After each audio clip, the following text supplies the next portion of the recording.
There we go. Anything cool in the front? Let's do that. There we go. That's good. Hey, Jason, what's up, dude? Hey, man, come on whenever you want, man. To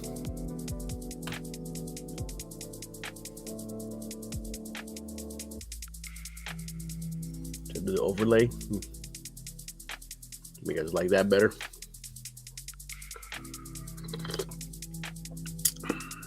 How y'all doing tonight, man? How y'all doing tonight? It's a Thursday. I have no plans of what I was going to work on. Let's see. Let me show what I was drawing the other day. I was drawing on...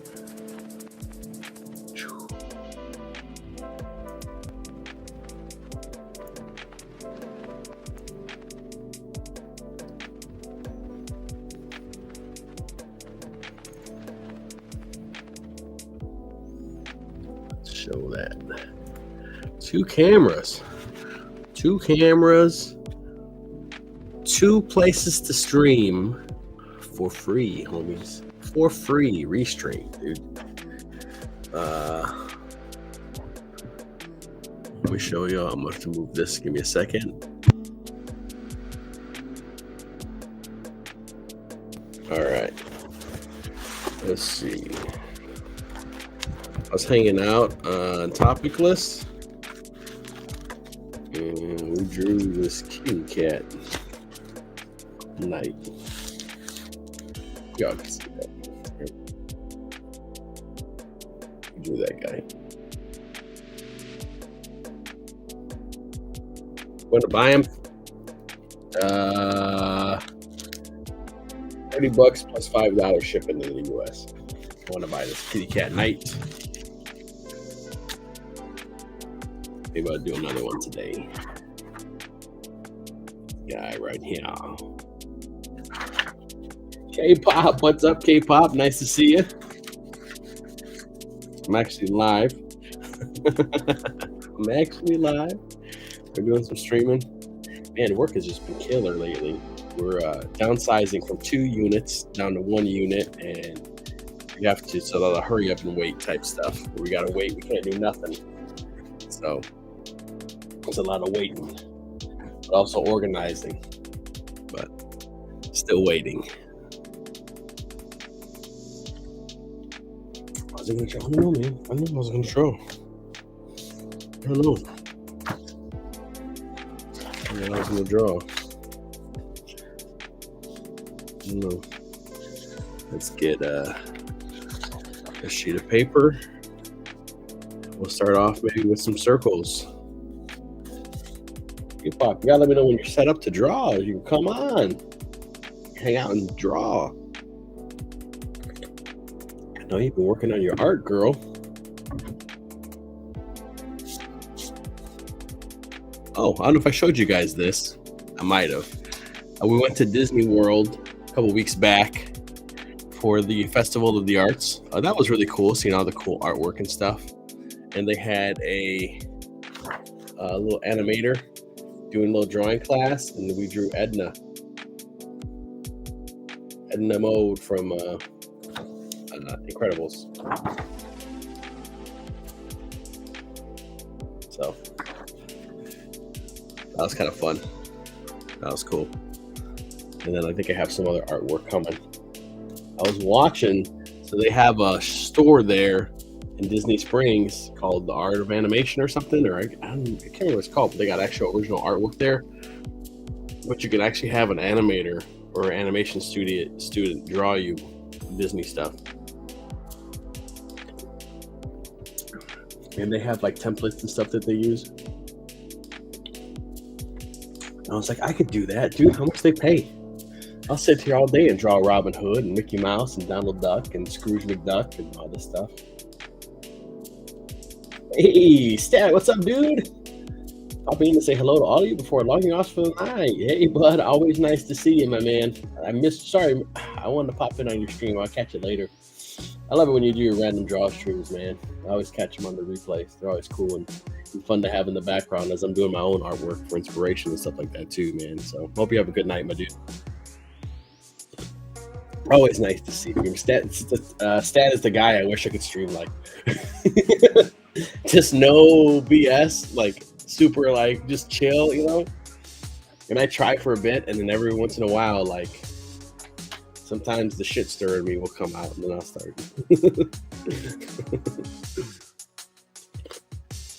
Or start causing trouble. Yeah, man. We're gonna do some circles. Let's see. Let me show you. I got an awesome Tex Avery book.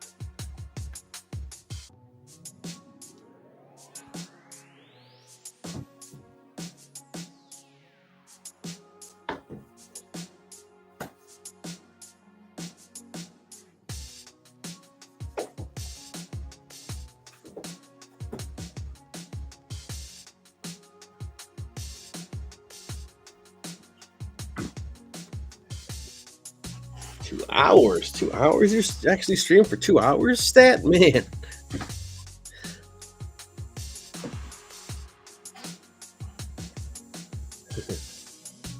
The streams are 100% BS. I don't plan a thing. There you go. That's the best. That's the best. I got this. I don't know if I showed this one yet. The Wild Robot. If you haven't seen this movie is so dang good. So good, especially if you're a parent, dude. This movie is so good. So my wife bought me the physical copy, and then I got the art book for it. And man, this is done by DreamWorks, so same studio that did the Puss in Boots movie.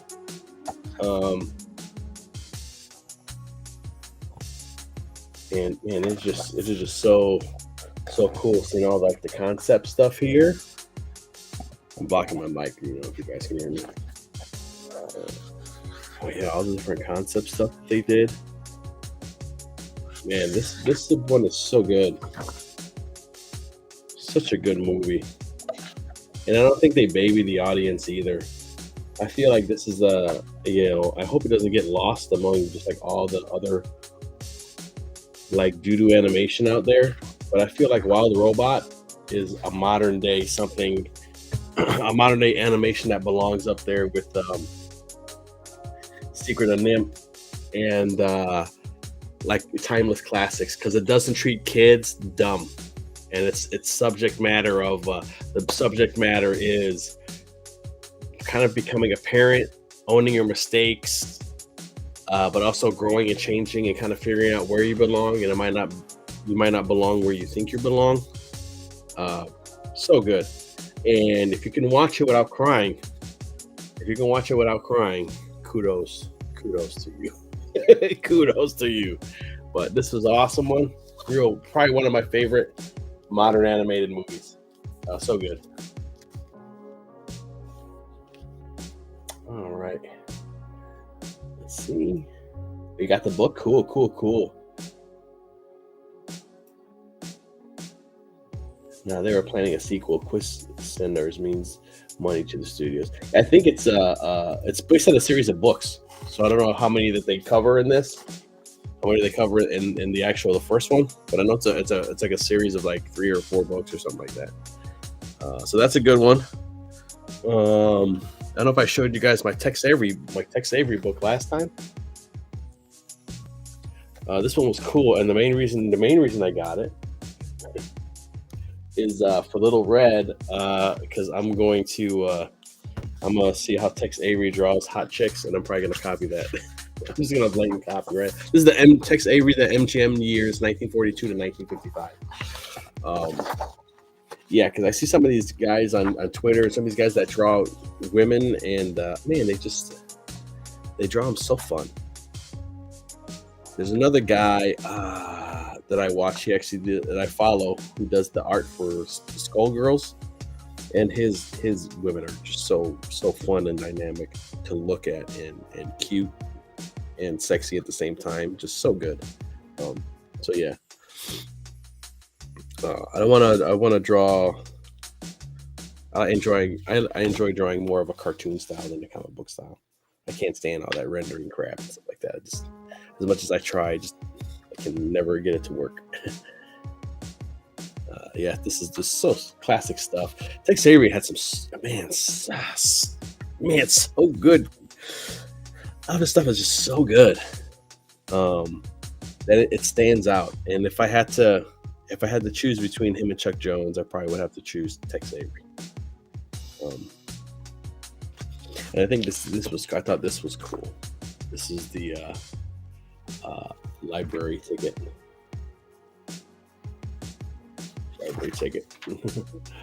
Inside. Yeah, it's very cool. It goes by the years 1944. I can't believe some of this stuff is so old, and it held up so freaking well, man.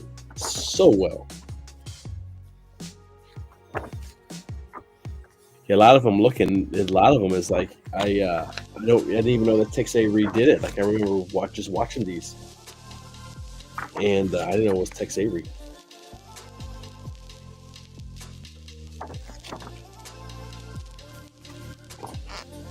Hey Edwin, what's up, bud? Yeah, I remember this one with the turkey. That's a good one.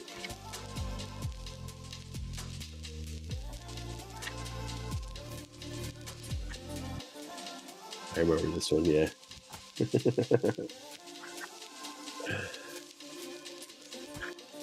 a good one with the dog and Droopy. Comes away, yeah. Just dude, so cool.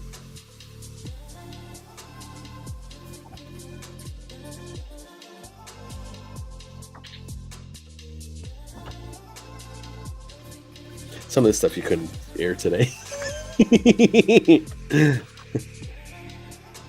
So it's like, wow, dude, like some of the stuff was pretty violent. That's another good one though. Just seeing stuff like this because you don't see it too often. So anytime I come across old books like this, I'll scoop it up.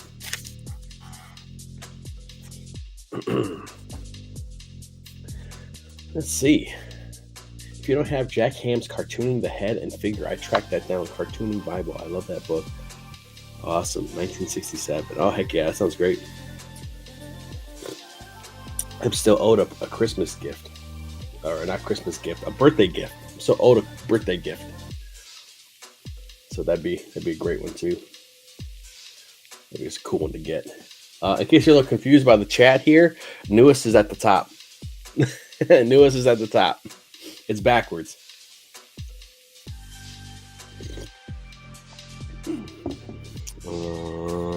Yeah. Here's some stuff from BEARZERKER. These are my roughs for BEARZERKER that I got here. I'm going to be coming to the pages where we meet Blorp. I've just been doing the blue lines and stuff.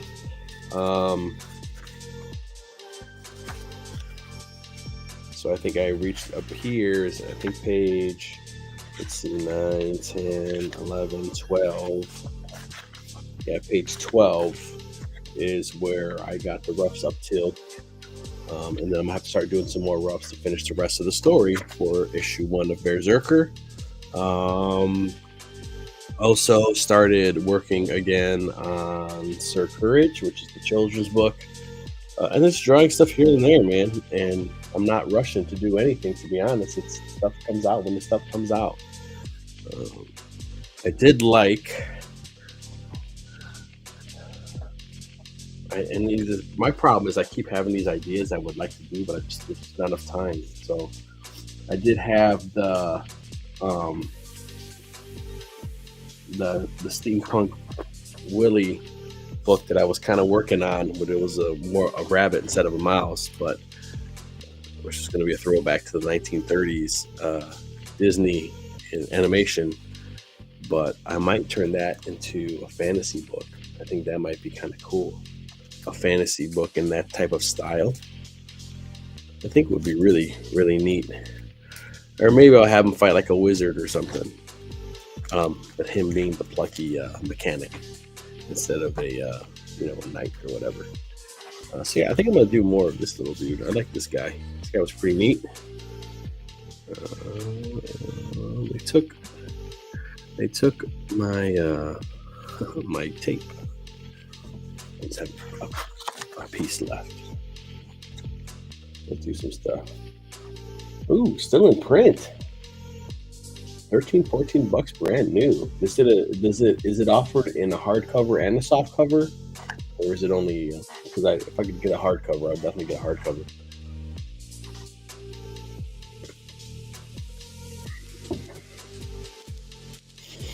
I also have my streaming setup almost done.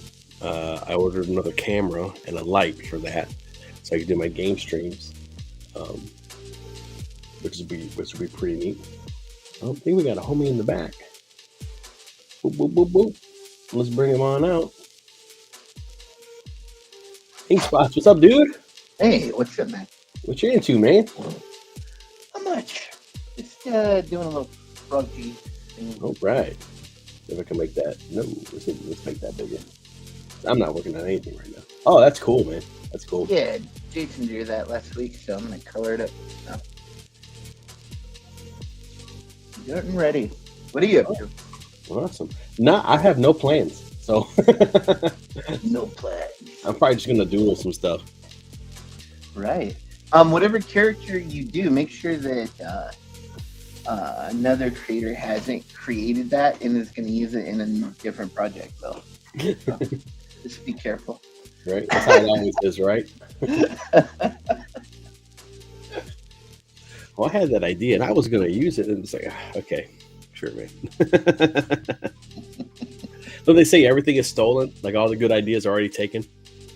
Kind of true. Yeah. I mean, nothing's original. It's all just being rehashed. I mean, humans have been around a long time, so. Yeah. All you can do is just grab something that you think is a good idea and put your voice to it, man, and fingers crossed people like it. I mean, I'm pretty sure there is a caveman who thought up the iPad, so.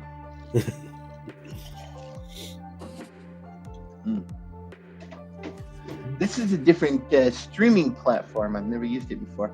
Yeah, for the free version, man, you get to use 2 cameras and you can stream in 2 spots. 2 spots. So I'm on Twitter and I'm on on YouTube right now, and I got 2 cameras, and this is the free version. So listen, I can't promise that a penis may not miraculously emerge somewhere. Oh, you drop frog ding dong. Frog dong. Oh man, I'm working my butt off, dude. I fell down a flight of stairs and I broke a rib, so that's fun. Jesus, man! Last time you had an accident. It was like, wasn't it the excavator fell over? Yeah, well, I had an excavator fall off the side of the mountain. Yeah. Before that, I broke my neck. So. Jesus. Always something. Have you had your eye stuff done yet? No, I have not. Not yet, nah, dude. Any word on that? I want to. If you want to talk about it, if you don't want to talk about it, that's cool. No, I lost my insurance. So they were supposed to get my surgery scheduled, but then I lost my insurance. They canceled my surgery the last time, and then I lost my insurance. So I couldn't pay for it till recently. So I just got I'm just now back up and running again, making money. So it'll be within the next month or so. I'll have the surgery done. So it's coming. It's coming. That's good. Good night, Stat. Thanks for stopping by, dude. Always nice to see you. Gotta place the post. Wow, he comes on your show, watches your show. Pretty good. If it's early enough, he'll pop on and say, "Hey." He's been on once or twice. One or two times. Yeah, so freaking insurance companies suck though, dude. They like I think I paid well over $14,000 in insurance that year, and they covered like one like $65 thing for the whole year. So Oh, jeez.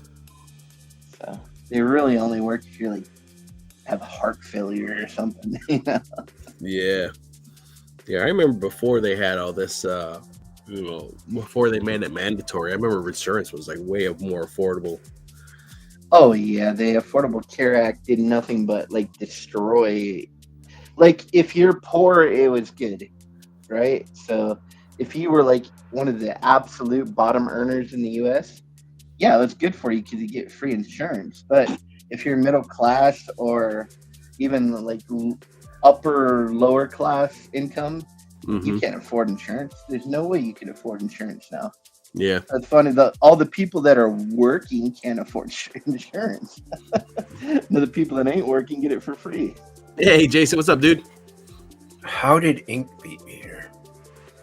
I don't know. Because I was watching like 3 minutes ago, not even like 2 minutes ago. Jay was by himself. I was on YouTube already. I was reading about the new Path of Exile 2 patch that's coming out. And I look up and there's J-Bob live. There he is. You in Yeah. that game. Dude, I love that game. It's I great. know you do. Be nice if you loved Frog G a little more. I'm working on Frog G right now. For the first time in like 6 months. Ah, Shots fired. Shots fired. Shots. Nah, Ink's a busy man cleaning feces. Angela says so. It isn't because you couldn't see your insurance card, Ink. no. I'll try to use that excuse. He's saying Ink. Angela's also saying that Ink was waiting in the back from last night. Yeah, he's still backstage. Yeah. Backstage the whole time from Topic. Dude, I was backstage for like 20 minutes or something, and I couldn't get in. You want to know why? Because Luke was too busy flirting with Feline. So He was worried about penises. Shh. Well, this is live, guys. This is live. Oh, they don't watch the show. Yeah, nobody watches the show. No, He didn't want me to draw penises. That's why. Yeah, he didn't want you to draw a penis on a stream. I should have put one in mine. Little tiny penis. I was having fun in the chat though. I was getting the chat riled up. I was getting the chat riled up. Yeah, you're working your magic. You're a man of the people. Did you hear I broke a rib? No? I fell down the staircase. Dude, knock it off! Because it got all wet and I can't see. Like I already have trouble with depth perception right now. And so it was raining a little bit and I went to go up a concrete staircase, freaking tripped backwards and rolled down and broke a rib. Jeez, dude. And of course there's like nothing they can do about it. They're just like, yeah, you just have to tough it out, wrap it up and tough it out. Yeah, I don't think there is anything they do for broken ribs. That's So, pretty like, much the solution. It's like, yeah, just suck it up, Buttercup. Like, don't laugh, don't cough. Oh. Good luck there. Yeah, don't breathe. Don't laugh, don't cough. Talkie. No more talkie. All right. Yeah. Yeah, stop hurting yourself. You got a book to color. I know, man. You got work to do. Damn book covered. Frog G2 and 3. I don't care about your real job. Just you got a book to color. Real job picked up again. So I'm back to work. Back to work. So I got a question, and you guys don't have to answer it or anything. Oh, good. I'm not going Just curious and making conversation. When you guys work on Frog G, how much input does actually Frog G have on it, or is he just kind of like, cool, sounds good, man? Like, okay, maybe this and maybe that, but he's not like he's when it comes to the creative process and the stuff that you guys are doing with the Frog G book? He is 0% creative process, but that's not true either. This time he came up with the best pitch for book 2. Like, Oh, okay. his pitch for like the pitch we're gonna give when we launch Frog G is actually Frog G because he came up with the best one. So, but I mean, that's not saying if he ever had an idea and brought it up to us that we wouldn't use it, you know. So we kind of keep him informed as we go. I send him. Do you send him stuff, Jason? Well, no, because everything is posted online that I pretty much do, you know. So, but he's gonna have more control over the Indiegogo page. Like we're gonna bring him in to help us with the Indiegogo and promotion. So that's Frog's thing. He's a promoter. He does the promotion. So. Yeah, I mean, also I mainly shoot ink most of the stuff that I do because he's the colorist, and we want the book to be cohesive and him to like it. Frog's probably gonna like almost no matter what we do. He's just super psyched that he has a character based on himself as a comic. Yeah, that's cool. Yeah, but like Ink said, that's not to say if he wasn't like, hey, I have this little idea. What do you think? I mean, in the end, we have the majority of the vote, but it's not to say Frog doesn't have a say. Yeah. And he's going to do, he might be doing some stuff for the second campaign. He had said he wanted to do some dice or some other kind of things, like those lights that he made for us. So he has that 3D printing and resin stuff. So yeah, he was gonna, for the Big Daddy tier, he wanted to maybe do some of those lights. So but like I said, he's integral in the campaign for sure. So yeah, he's a promoter. He's a promoter. Key promoter. Yeah. That's cool. Like he kind of just trusts us to. So like, you guys go to him with the story. Was like, all right, this is what we got planned. Nope. Just do it. You know, that's kind of part of our contract that we did with him. We gave him a 10% of like the profits from the books and the Frog G products, and then it's pretty much like listed out that we have creative control over the character. Oh, okay. So. Yeah. That's cool. That's a sweet deal. You just don't worry about anybody being overbearing on you guys. You guys can kind of, Well, also, like, let's say, obviously this wasn't what we had in mind when we made it, but let's say, like, Miramax is like, I really want to do the book as a movie. We're like, cool, Frog gets 10% of that. You know what I mean? Like, so he gets 10% of everything. It's not just the comic.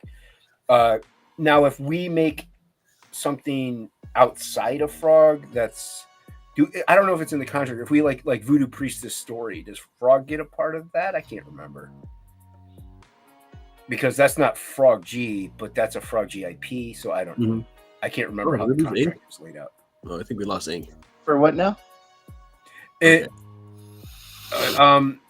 if Voodoo Priestess gets her own story, does Frog get a cut of that? I can't remember, or is it just Frog G related? No, he gets any profit from any Frog G based characters. That's what I think that's what we did. Yeah. Okay. Yeah, it's in the contract. I mean, the likelihood of us doing an actual side book of a different character off of the Frog G IP is unlikely, I think, because Frog is just such a iconic key character anyway that I don't see his fiance getting a side solo story. People pretty much just want to see Frog G. So. People love the Frog. Like we post the other characters sometimes, but they don't get nearly the reaction or anything Frog G does. So yeah, it's a good design. I mean, it's pretty original. No one's ever thought of a Frog character before, so I think so. Yeah, we just kind of I can't even think of another Frog character. So. It's very original, very out of the box thinking. I mean, let alone an anthropomorphized animal of any kind.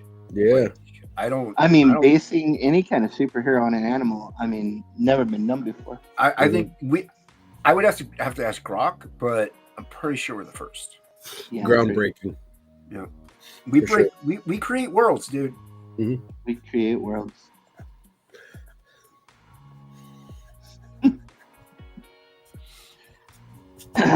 Worlds. We create worlds. So you're releasing a Berserker full-size comic? Is that what you're doing? Yeah. That's the idea. How long it's gonna be? It's gonna be at least 22 pages. Might be longer. So it all depends where I'm gonna end it at, because I would like him to. He gets to a point in the story, because each age it's almost like it's almost gonna be like a video game. Like he starts at the beginning, he goes fights a boss, goes to another another section, fights a boss. So each area that he's gonna go into has their own leader of that section, as he's trying to he's going to like the main boss castle, pretty much. So I would like each book to be a section of a certain area, when he fights the boss, and the next book will be the same thing, him further on the journey in a different area, a swamp, and he fights the boss of the swamp or whatever, you know what I mean, and so on and so forth. Maybe doing like 3 or 4 books total. The thing about it is how long they're going to be. I'm doing Marvel method on it, so I'm just kind of like, well, I need a little bit of action here, a little bit thing here, this is what I have, and so right now I'm 12 pages in, and he just got to like this wall, like this big wall that he has to go through, like this, this big, just giant wall that you can't go around. You have to go through it. And then there's a leader, the person who runs the army that mans the wall that he's got to fight. So it all depends on, he's got to go inside the wall. He's going to fight dudes and then fight the main guy, the leader of the wall or whatever, the death nailer. And so I'm trying to figure out, like, I will know once I start drawing that, how long the fight scene is going to be, because I want it to be a cool fight scene, and I don't want it to just be like he meets the bad guy 2 pages and then it's over. I want it to be a knockdown, dragged out fight. I want to be a cool fight. And the way I lay out my pages, I don't like drawing small panels. So it's like either like the majority of them, maybe I might have like 4 or like 3 is pretty much how I've been breaking them down a lot. So I don't have like 3 rectangle panels. We hate small panels, but for some reason Frog G2 has a lot of small panels. So it's like maybe max I might do is maybe 4 or 5 panels. So it's kind of it does make stuff longer because I'm not condensing stuff into small panels, but I just don't want him to get to the bad guy and then seem to, it's time for me to wrap it up. The book's going to be as long. The first issues, they're going to be as long as they're going to be, pretty much. There's no plan to it. They're going to be based on what it feels like. Like, okay, cool, this is right. Maybe a couple of this. All right, and it'll be good to end it here. All right, cool, we'll do that. Not just like, I got to get 22 pages. I have to do boop boop and then end it.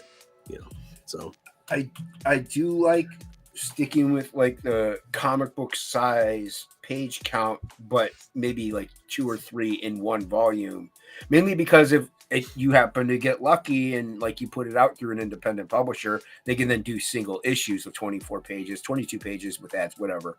So it is nice to do that, but it's nice also that we don't have to. I'd like a cap of maybe 30. Yeah. You know what I mean? 30, 32, something like that, is how much the cap I would want to do. I would want to do it. I don't want it to be 50, 60 pages. I don't want it to be more than 40. It gets to be a little daunting when you're on like page 23 and you're like, man, I got like another 26 more pages to go. Like once you're at like page 42, you're like, okay, I'm finally almost there.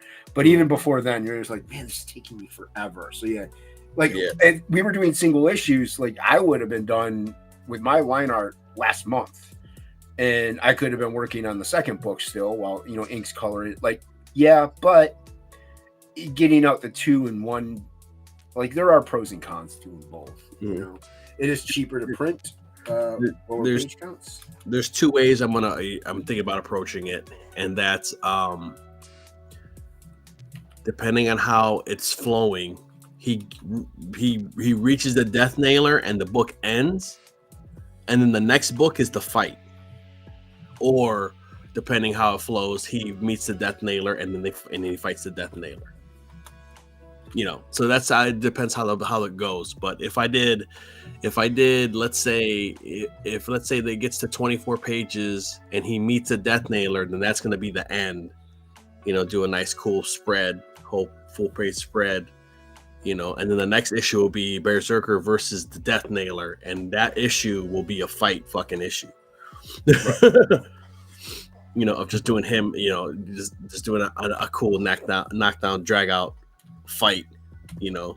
If you leave it at a cliffhanger, I would say try to have as much done on the next book as possible, so you can, not leave people waiting too long for the final cliffhanger. Yeah, that'd be my only gripe, is that if I did that, then I'd hustle to get the second issue out, because I want to strike while the iron's hot.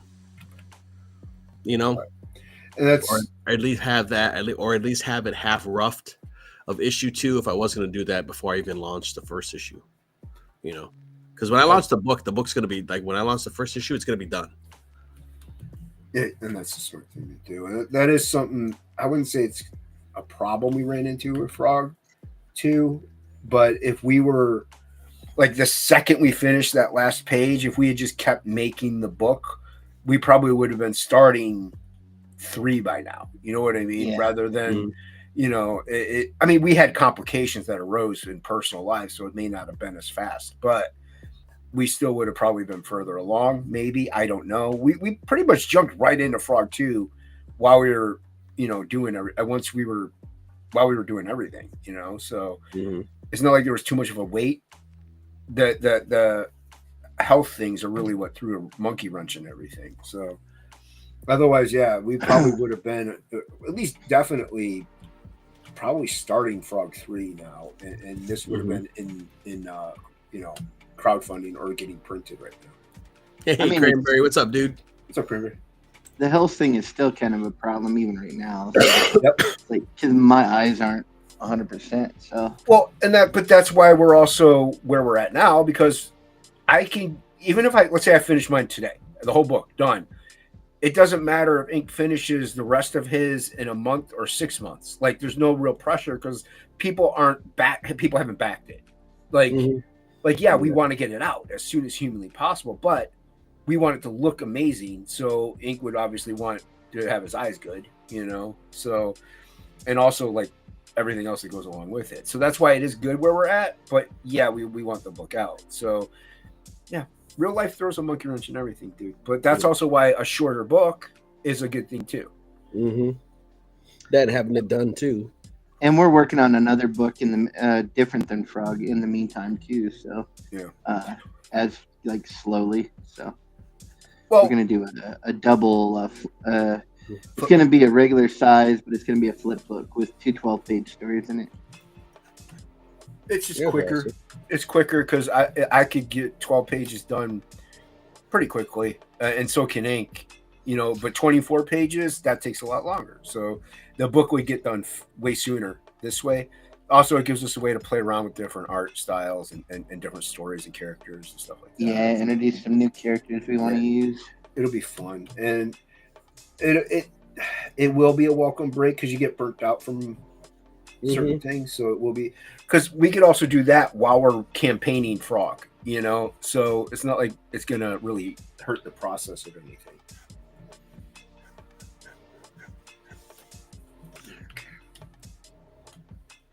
I keep getting people asking me to do other projects. It's like, now I don't even have time to do our projects that we're working on. That's why I'm glad Will hasn't tossed us any scripts yet. Yeah, we're going to be doing something for Will Perdomo, but we're going to do a meathead thing.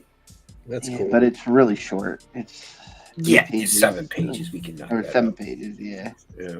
That part of that the preview book, or the ash can that he's doing. Yeah, that's cool. Well, I sent him the art that I did for that stuff today. I don't know if I want to do my regular thing or if I want to play with some type of a different thing whenever I draw it. We'll see what happens, because it's a totally different kind of a character. So why not? I'm not saying like exactly what Shelby was doing, but like a death blow style, like do something different that I usually don't do. That's kind of in my wheelhouse. It would be fun, and with Ink's colors, it would look pretty dope. He can also then play too and just be like, "Oh, I'm gonna try doing this." So, and I don't know if I'm gonna go all digital or do my usual combination of digital traditional. So. Yeah, I might do some traditional.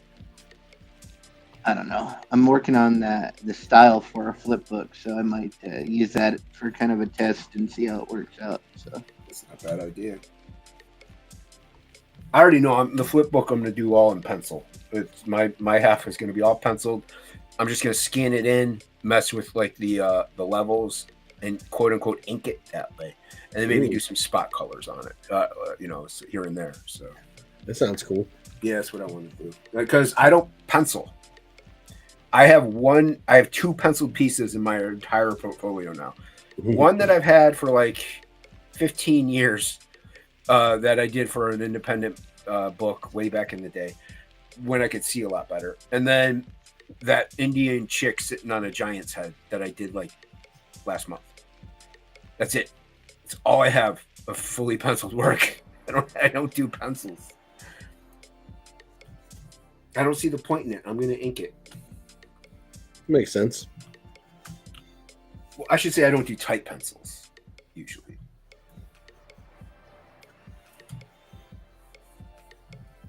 Like this, the way this is right here, like with these, this is the tightest, like I'll usually pencil. It's pretty loose. But as long as I know what's where, I'm good. as long as I know where stuff's at.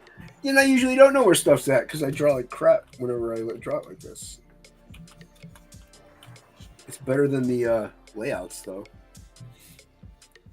I have to ask Ink what I drew. What is this, dude? I don't know.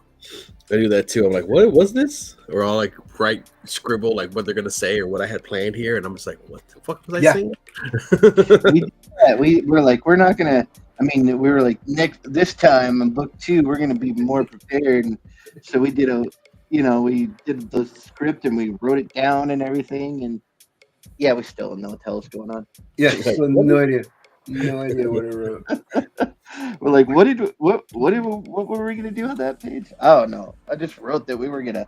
The frog goes into the building.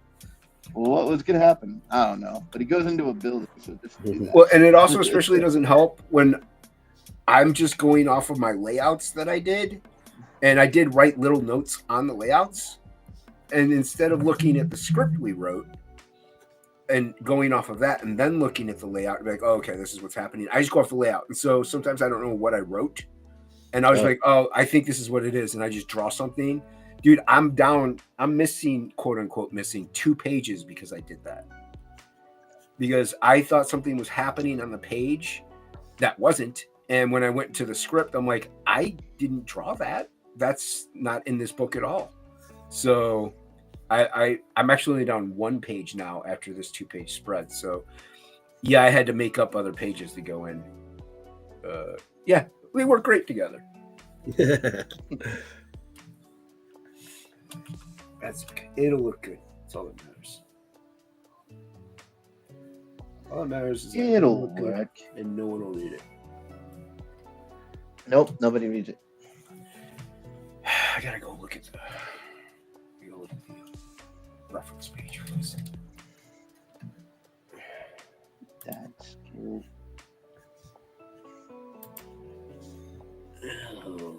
Let's see here. Well, am I sharing this? No. Okay, good. I don't want everybody seeing all of these frog pages. Don't show all of the frog.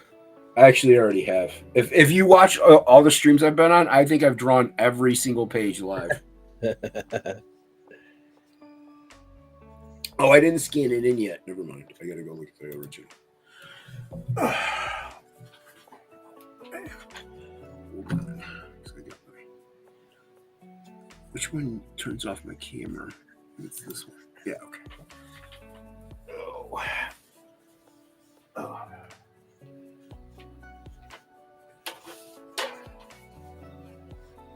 Nope. This page.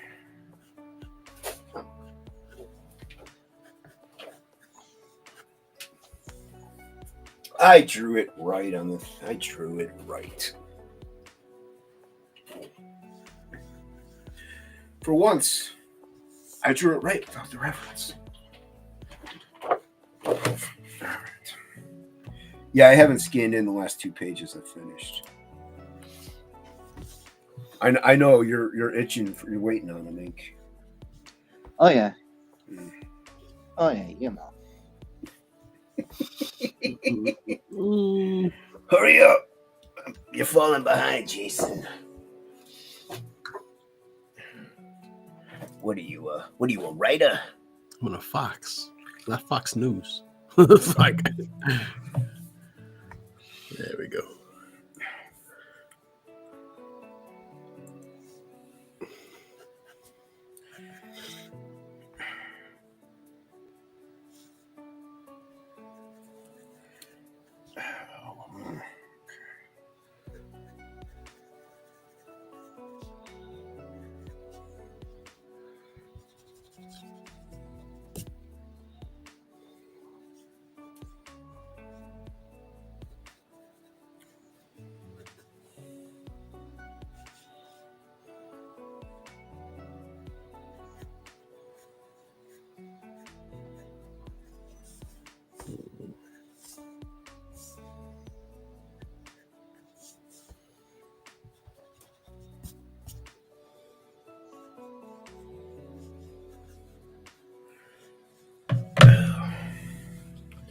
Yeah, so the voice of Space Ghost died. Yeah, it sucks, man. Yeah. That show was so rad. Space Ghost Coast to Coast was so cool. Yeah, speaking of which, it was pretty cool. The professionals, they were it was like all Alex Toth. There was like an Alex Toth night stream or something. I don't know, it was weird, but it was great. So, and I can't remember if it was RT Bear or somebody showed like an Art of Toth book, and it had a bunch of Space Ghost stuff, and it's so good. Yeah, I think even some of them called him Alex Toth when his name was Alex Toth. It's Toth. It's like Hots. Hots, Hots, who cares? It's good. It's hot. It's Hots. Hot. Hots. Dude, that was like on Topicless, and I was telling him I'm listening to a book about Genghis Khan, and they're like, "Oh, don't you mean Genghis?" And he's like, "How do you like?" Everybody's making fun of me. And Luke's like, "How do you say GIF?" I'm like, "GIF." But okay, I know somebody named Anna. It's spelled ANNA or ANA, so it is spelled like Anna, but it's pronounced Anna. And if you say it wrong, she decapitates you with her fingernails. So, like, I think a person's name is a little different than like correctly pronouncing it than like, you know, GIF, which GIF is right, but it's also a graphics interface. So the word graphics is there. That's GIF. Like, that's just it. And it is pronounced Genghis Khan, I guess, because of the way it's written and, you know, the way it's spelled and everything like that. And it is pronounced Genghis, but we say Genghis. Like, I say Genghis too. Yeah. But yeah, I said that. Everybody's like, I'm like, man, that's how they're saying. I highly doubt the dude that's reading the book based off like a biography about Genghis Khan is saying his name wrong. So yeah, I got made fun of. But I don't know if it's Hots or Hots. I can't remember. I do know he did say, I think one time, and I don't know ever if it's Toth or Toth, because I think Plagle says Toth. I don't know. I guess what does he say? I guess what did he say? What did he say? Yeah. He's not saying much.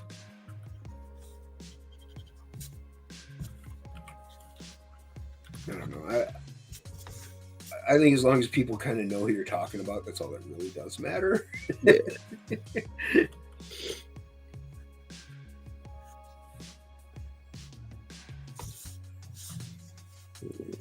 Okay, this is turning out.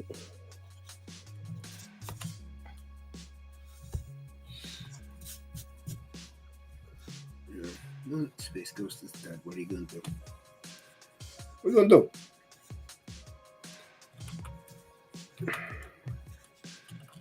Yeah. Boom, boom.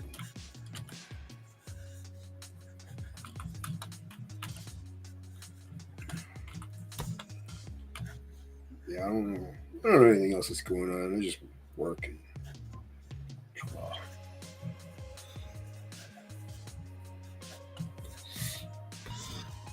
That's what I think is funny. Like my friend, he'll call me. He's like, dude, you never call me. I'm like, because I got nothing going on ever. Like, I don't know anything. All I do is go to work and then I go do my funny books. I'm like, what do you? What's up with you, man? Nothing. I could be like, oh, I keep going blind. I everybody in my family's dying. Like, what do you? I don't really have good news.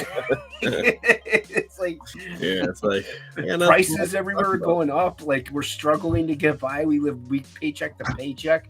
Like, everything's terrible. I don't want to talk about just terrible crap. That's why I never really text or call anybody. I'm like, what? Oh, how's it going? $1,000? Like, what do you want me to talk about? Yeah, what do you want me to talk about? Like, it's not like I just went on a trip to Aspen. It's like, no, nothing exciting or cool. like that's positive is really happening. Like, yeah, I'm making the book.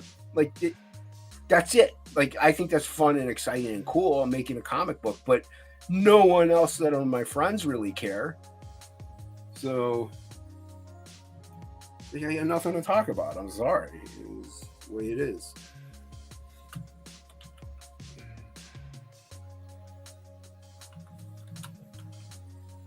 You didn't text me in months. Yeah.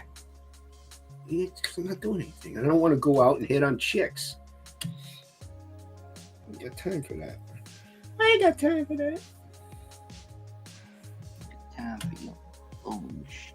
Some of my friends are still like that. I'm like, dude, you're like 39, 42. Like, what? Why are you still going to bars? Like, this isn't fun. I got, like, you didn't burn all this out in your 20s like me? Like, how are you still grinding at that? It's crazy, dude.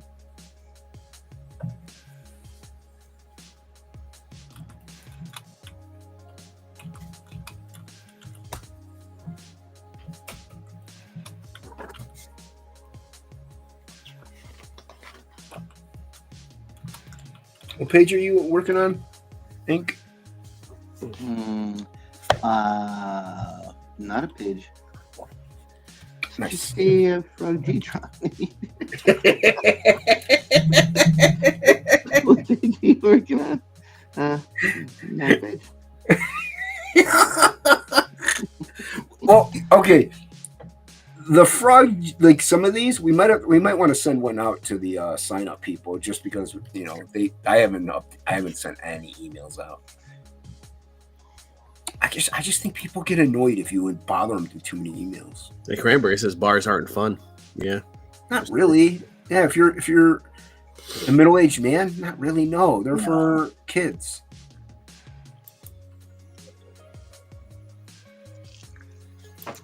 It's for young people looking to get their fuck on. That's what it's Hey, about. I'm not mad about it. I did it. So I'm not. I get it. But it is a generational thing. It is an age thing. Now, yeah, I don't mind going to like maybe a dive bar where there's a kind of an okay pool table that, most people there are in their mid 40s and they're drunkards and low on and depressed about life. Fine, my scene. I'm not there to hook up. I'm just there to be depressed with the rest of the Charles Bukowski impersonators. So you guys hate your life too? Right on. Right on, man. Right on. That's fine with me. I don't mind a dive bar. It's got a good atmosphere. Or even if there's like a live band playing that I'm interested in, fine. But it's I would go to a pool hall, but they don't exist anymore. Ooh, September 8th. Yeah, you can't even. Is it really a pool hall anymore if you can't even smoke inside anymore? You know? Nope.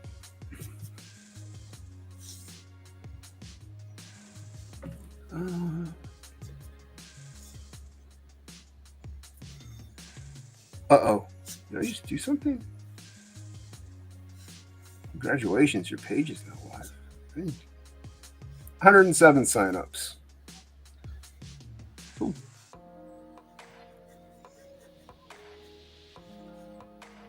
I mean, people who haven't signed up should be absolutely ashamed of themselves because they don't know what they're missing. Ashamed. Just my opinion. Ashamed. I don't know how long. I don't know if there's still that 6-month rule or not, because we're at 6. Well, we're at 6 months, but it goes by the day. So yeah, but it goes by what? My math is fantastic. 180 days. So I don't know if it's been 180 days or less because of February. I don't know. Mm-hmm. But yeah. So, but we've been live almost for 6 months. So yeah, I figured that was going to happen when we decided to make sure the book was finished first, so that we might run out of the mailing list. Well, I mean, I was getting some pages out pretty quickly for a bit, and then it kind of stagnated.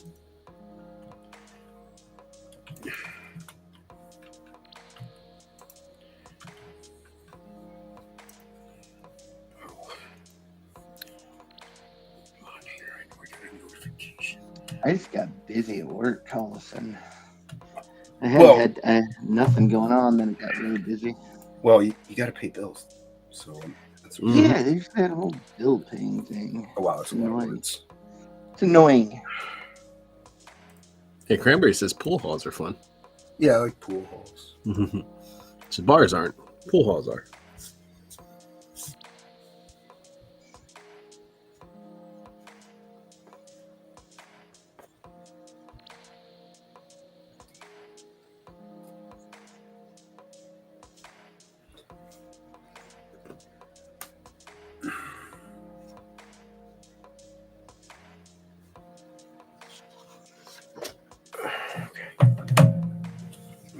Yeah, it's not my bag, baby. It's not my bag, baby. It is my bag, baby.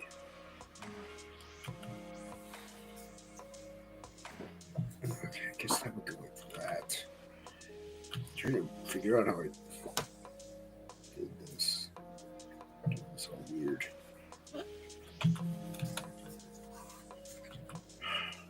You like it?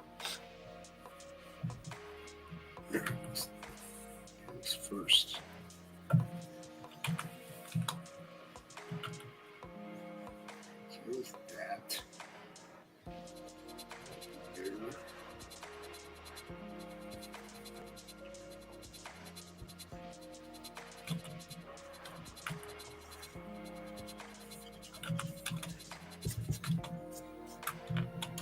There's a movie with Bill Murray coming out called Riff Raff, or it's already out. I want to see it. Oh yeah? Yeah, it's like I don't know. There's like, it's not really a mobster movie, but it is. I guess it's a comedy-ish. Oh, I forgot. I gotta put. Maybe somebody else is closing the dryer. But yeah, it looked great. He was on with Rogan. So okay. That was I saw that he was on with Rogan. Yeah, that was an interesting episode. It was good. They didn't talk about MMA. I was happy. But that was dude. Rogan had on this guy. I guess he's a conspiracy theorist person, but he's on social media. He started off on TikTok, and then he kind of blew up. Or what? I just couldn't. He kept saying bingo anytime Joe would say something that he agreed with. Really? Dude, Yeah, and Wow. like if Joe's like, oh, I don't think Lee Harvey Oswald acted alone. I don't think they'd be like, bingo. I'm like, oh, I was like, I can't do it. I just can't listen to you. Bingo, bongo. Bingo. I'm like, stop Stop it. I don't think I ever finished it. I think I got like 20 minutes left on it. I'm like, I can't do it. And he's also one of those people that's kind of like Russell Brand.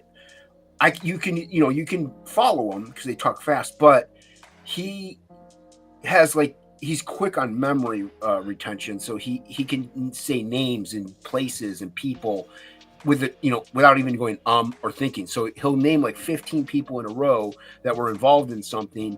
He'll start talking about something else that one of those 15 people was involved in, but you're not 100% sure which one, because it might have been the guy in the middle. But even though he said the name again, you just forgot it because he said so many other names. Mm-hmm. You just can't, you kind of can't follow it because they're going so fast. I don't know. He was kind of obnoxious. I was like, you don't really need this dude on, man. I know you have on whoever you want because you're interested in him, but like, this guy's kind of boring. And I like conspiracy theory stuff. I think it's fun. There's too much. Everything's a conspiracy theory, but I don't mind. I like it. I think some of it's like engaging and fun and fun, like the typical things like JFK and stuff. I think it's like fun to talk about and get into. But when you start talking about 9/11 and stuff, I kind of tune out. I'm like, I let that one lie. I'm like, I don't know. A lot of people died. I'm like, let's cool down on that one.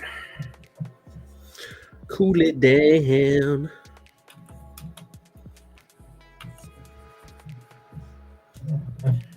Is that? I don't mind talking about it, I guess. Yeah, I don't mind fun conspiracy stuff like aliens. Aliens are fun, dude. You know what I mean? Stuff like that. It's like, yeah, okay, or stuff like that. Were there giants, or whatever. Yes, like J-Bot. There was. They were called the Philistines. Well, there was also giants in America, Native American. There are giants right now. Yeah. New York Giants. How dare you, sir? Dare you? Hey, man, my book is about an Indian chick that fights giants. True. There you go. True that.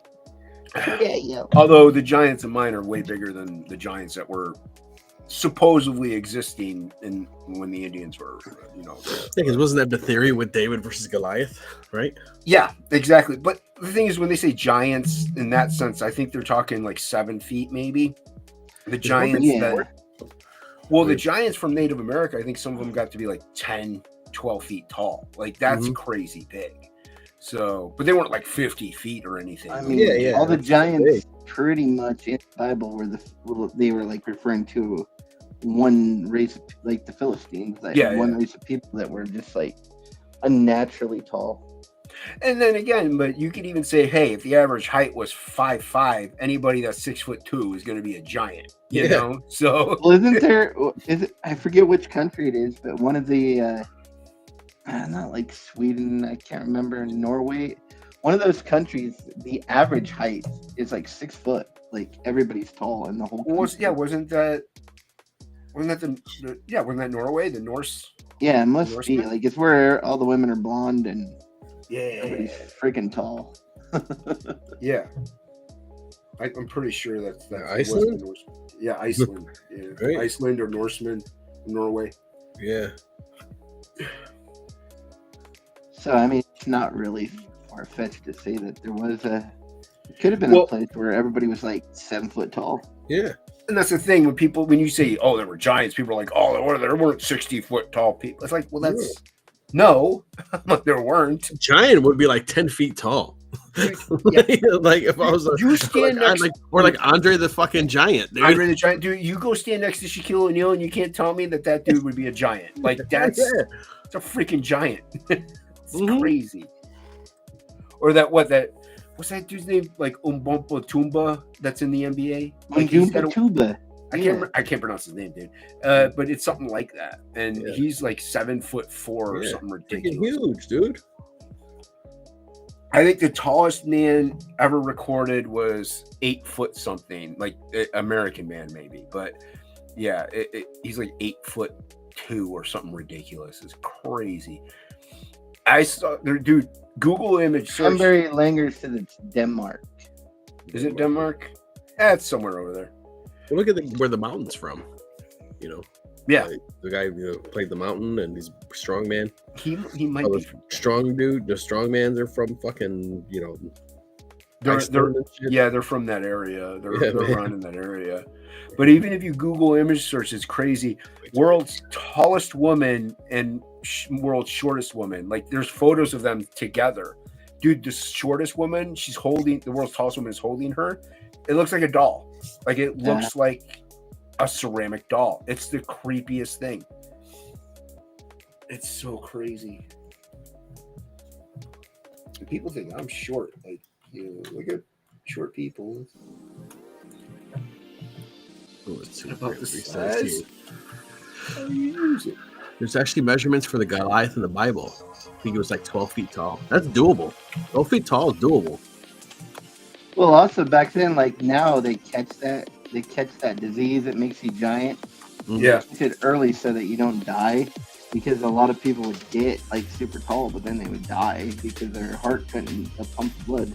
Mm-hmm. So I mean, before like the pituitary gland medications just came out, yeah, there's definitely, or there could have just been people that were just that big, man. You never know. And at the same time, too, you're also getting stories, you know. And so it's like, oh, for first the guy used to be, but somebody told the story that I once caught a fish this big, and then every time, you know what I mean? Yeah, if there was a dude that was 8'5", well, how much of a stretch does it say? Like, yeah, he's 12 foot tall. I'm talking about 10 feet tall, man. Like, yep, yeah. You're making a nice round number. Nobody's gonna be like 7 feet. You're like, no, man, this guy's as tall as 10 feet tall. That's easy, yeah. Well, also we use inches and no one else does. So I don't know what the translation was. How far back, 8 limbs high. I can't remember what country it was or what measurement it was, but it was like they determined that was the length of something because of the size of the person's penis at the time was that size. It was the weirdest thing. I heard it on like these weird facts on TikTok. Listen, I don't trust any dude that talks about penis size. You just can't. Okay, and here's why. Because this is a scientific fact across the whole world. The average penis size of all men is between 4.5 and 5.2 inches long. That's the average across the whole world. Have you ever known a man to say that he was smaller than 7? Never. So all men are liars when it comes to that. Like all men. Like every dude is above, like on the 99th percentile. Cranberry's saying it's cubits, but he was saying according to apparently it was a 6'9" or 9'9" according to Google. Well, either way, I can't remember. How tall? This was like centuries ago. But he's saying, I think Cranberry's saying that measurement is cubits, apparently. Oh, okay. Well, there you go. But this was like a long, insane time ago that this person, like, that's obviously not. This is 7 foreskins long. Yeah. Whatever.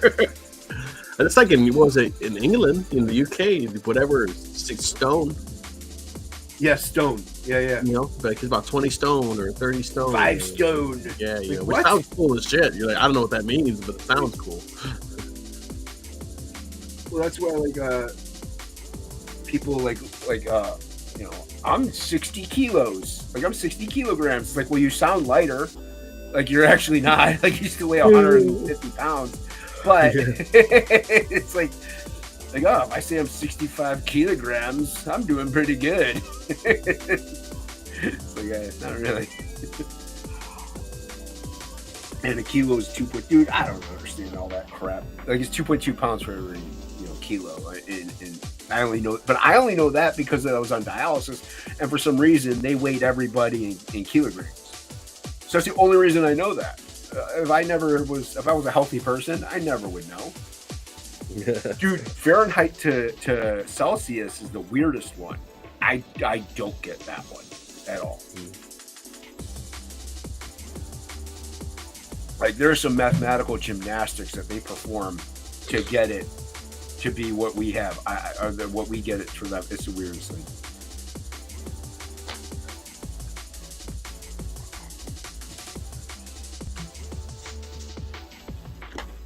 But yeah, dude, asking a dude penis size is like asking a woman how many men she slept with. Like the number's gonna be I've way never in my life ever heard a single man say he's below 7 inches long. And it's like if you read that's 1% of all dudes on earth are that long. So like everybody. And that's why I always just pull the strategy of saying like an insanely small, like I'm hung like a Tic Tac. Like, that way their expectations aren't, you'd be like, oh, hey, he's actually okay. Not doing too bad. You under promise and over deliver. Exactly. There you go.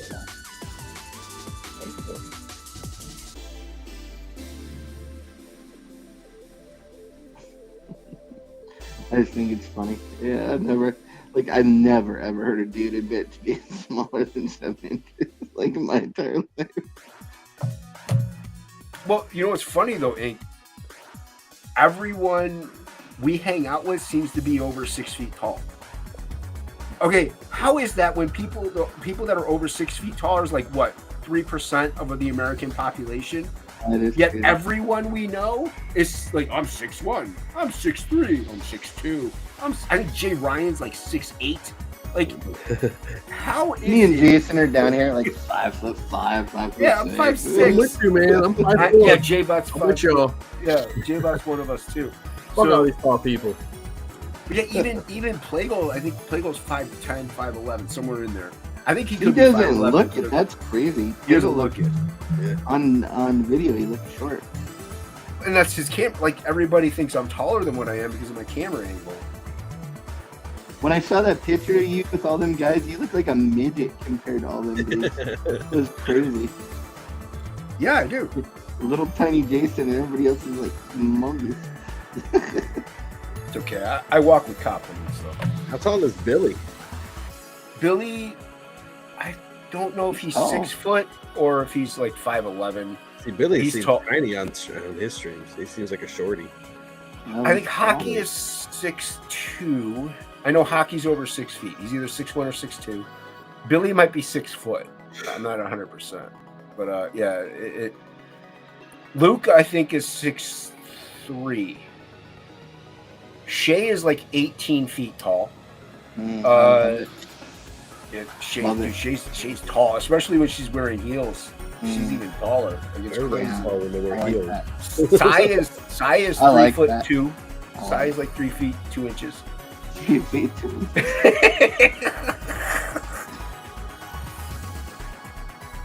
But yeah, it's just funny how everybody like Frega, Aaron Lepresti, Graham Nolan, they're all like over 6 feet tall.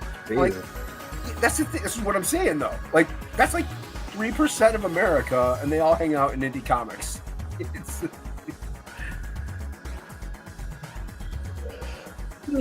why I think they're lying. I think they're lying about their height. I don't think they're that tall. They all look that tall when they're standing next to you. Yeah, it's super short. That's why. All I'm saying. Hey, everybody looks tall if you're standing next to a gnome. Listen. He just uploaded an art for inspiration. Everybody go check it out after the stream. Who's that, Shelby? Yeah. Listen.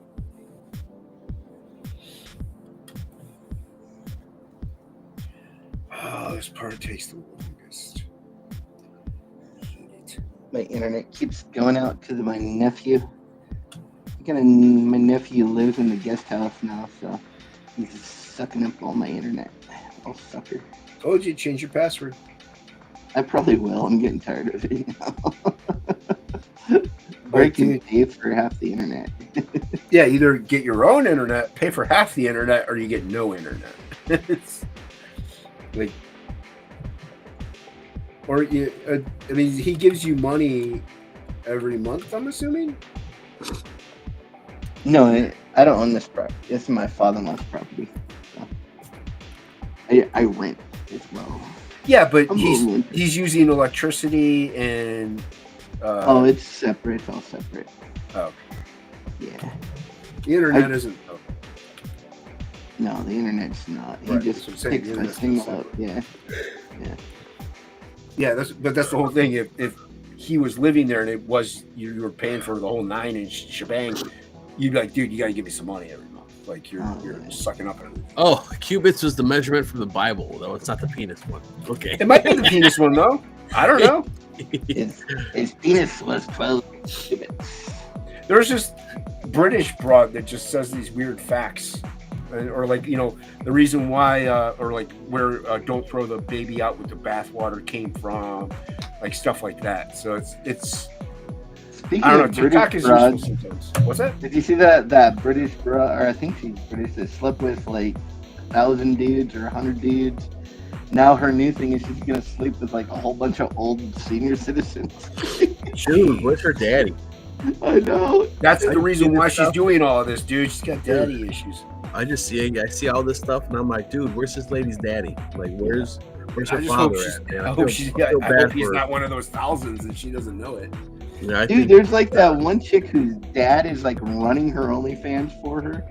It's like, oh, that's just so perverted. That's gross. That's gross. Dude, everyone needs a manager. Come on. You can't expect them to, do the business end of it. They don't know. They don't have a brain. Sometimes you gotta break a few eggs. Yeah, Oh.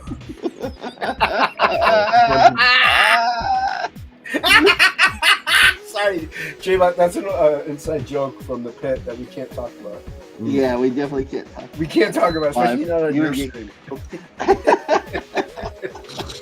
You would be. Sometimes you gotta bust a few nuts, man. Yeah, if only it was that. But yeah, no, it's. Dude, I see something like that, and to be honest, being the dad, man, I feel bad, especially dad of a daughter. Yeah, I feel bad for her, man. That poor girl got some kind of mental issues, big time. Yeah. Like, I mean, hey, you wonder where like it went wrong, what happened, because obviously the dad's messed up if he's managing it, so that can't be healthy. Yeah, that's weird. That's weird. Like yeah. what are his issues? Like, how demented is he? Should he be in prison? It's kind of incesting, to be honest. A little bit, in my opinion. I don't know. I mean, she's like in her 20s, but still, yeah. Yeah, but like, how much of it does he run? Like, does he just manage the finances? No, he like manages everything. His channel, everything. So he sees the content that's on there. Yeah. That's a little gross. Like J-Bot saying, it's a little incest. I couldn't, man. I fucking couldn't. You're freaking no, kid, dude. no regular, loving, upstanding father could. Mm-hmm. Yeah. I mean, having that, and this is just personal experience, in terms of like, dude, I can't even enjoy stuff like that anymore. Like, I'm just like, I'm out. I can't, porn and stuff like that. Like, I just can't. That's what it is like with like young women. I don't get it. I don't even want to be around young women at all. Like not just because it's gross, but because they annoy the fuck out of me. I would say I don't want to be anywhere near a young girl ever. I can tolerate a 35-year-old fine. Anyone below 35, maybe I can't. I mean, 35 at least they might have like responsibilities with bills. They might have a kid. They actually have been through life a little bit but anybody's in their 20s, forget about it. I can't. I can hang around them, but I can't be alone in a conversation. I'll blow my brains. Be around them. I can't say that on YouTube. But anyway, yeah. Well, I can't say that on J-Bot's YouTube. I'll say it on mine all day. But yeah. But yeah, no, there's a huge generational gap. I don't get dudes that like really young women. It's like, how do you you will have nothing in common with them. How do you relate to them at all? I don't know if he was on. I think he was on today. The guy was on Rogan today. He's our age, and I think his wife was like 20 years younger, almost, or 30. Like she's 30, he's 47 or something like that, or maybe I think he's 50. I can't remember, but I know the age gap was pretty crazy. I'm like, what do you talk about? Like, yeah, they have fun, sure, probably, but what do you talk about? Like music alone, there's a huge generational music gap.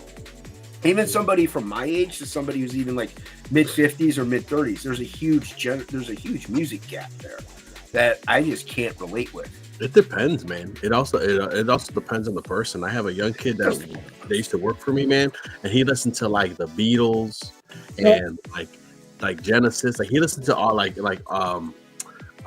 else? It was all old bands, and he's Noah's kind of like that too. Yeah. He's a college kid, and he just into a lot of old classic rock stuff. All classic rock. He listened to some new stuff too, but a lot of stuff. Every time I came into the store, it always was like old, like in the 70s, 80s, like rock. And this kid's like 20 years old. To be fair, it is a case by case basis. But if you look at the generation as a whole, like if you put it all together, because I've been told a couple times, people that are my nephew's age, my second oldest nephew, like he's 24, 25, those people. When I had him listen to a song one time, he looked at it. He's like, "This is 4.5 minutes." It's like, it's long. I'm like, that's a regular long song length. Yeah. I guess now songs are like really 2.5 minutes. Yeah. And like you were. Ink and I had talked about it before. Like, there's bands out there like, and I mean, but there's like Led Zeppelin. There's Deep Purple. There's 12-minute songs. Yeah, 12 minutes. Tool has definitely long songs. Pink Floyd, like. They're artsy, but they have long songs because it's a journey. And now, dude, 2.5 minutes is like, I guess, the time length for a song.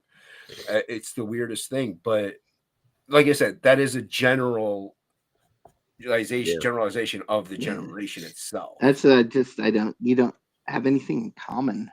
No. I mean, I don't see.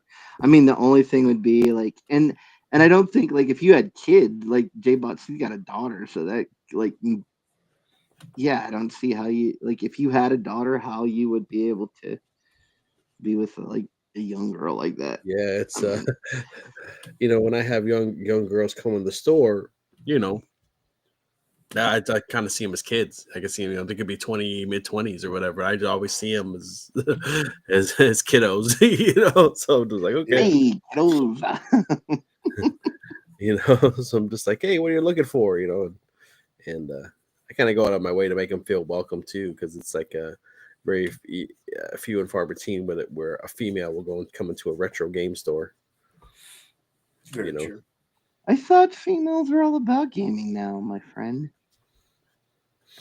I guess it all depends, but they'll come in like looking for, looking for Nintendo games. Yeah. But honestly, they're always looking for Pokemons. Looking for Pokemon games. To me, I don't know how generational that is, because there's people my age that collect Pokemon. There's people who are 12 who collect Pokemon. Yeah, that's more or less just a nerdy trend. They're like, Game Boy Advance. I'm looking for the Game Boy Pokemons or DS. Stuff ones that they grew up with. Now, now they're like, in college, going back and playing the old Pokemons or the Kirby games or Mario's and stuff. Or a lot of it too comes from. At the same time, it comes from they would play stuff with their dad, as well. So I guess it is kind of an age thing also, because I would say up until maybe you're out of high school, and once you go into college, maybe that stuff goes by the wayside. Once you get out of college and you maybe you have a kid or you get married, you do whatever, but after like a couple years, you're like, I want to revisit it, and then you go back. So I would say like up to your 20, you love that stuff. From 20 to maybe 27, you get out of it, and then maybe you get back into it later on because of the nostalgia factor, and you become a collector again.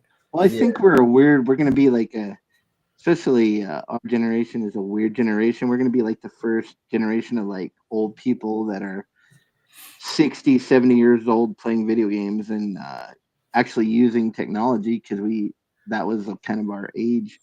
Well, and So- also then using acrylic paint and stuff like that. Like, Yeah.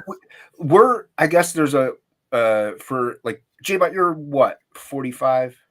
43. 43. So you're in Yeah. the same gap also. You pretty much fall in that generational gap between Generation X and Millennial.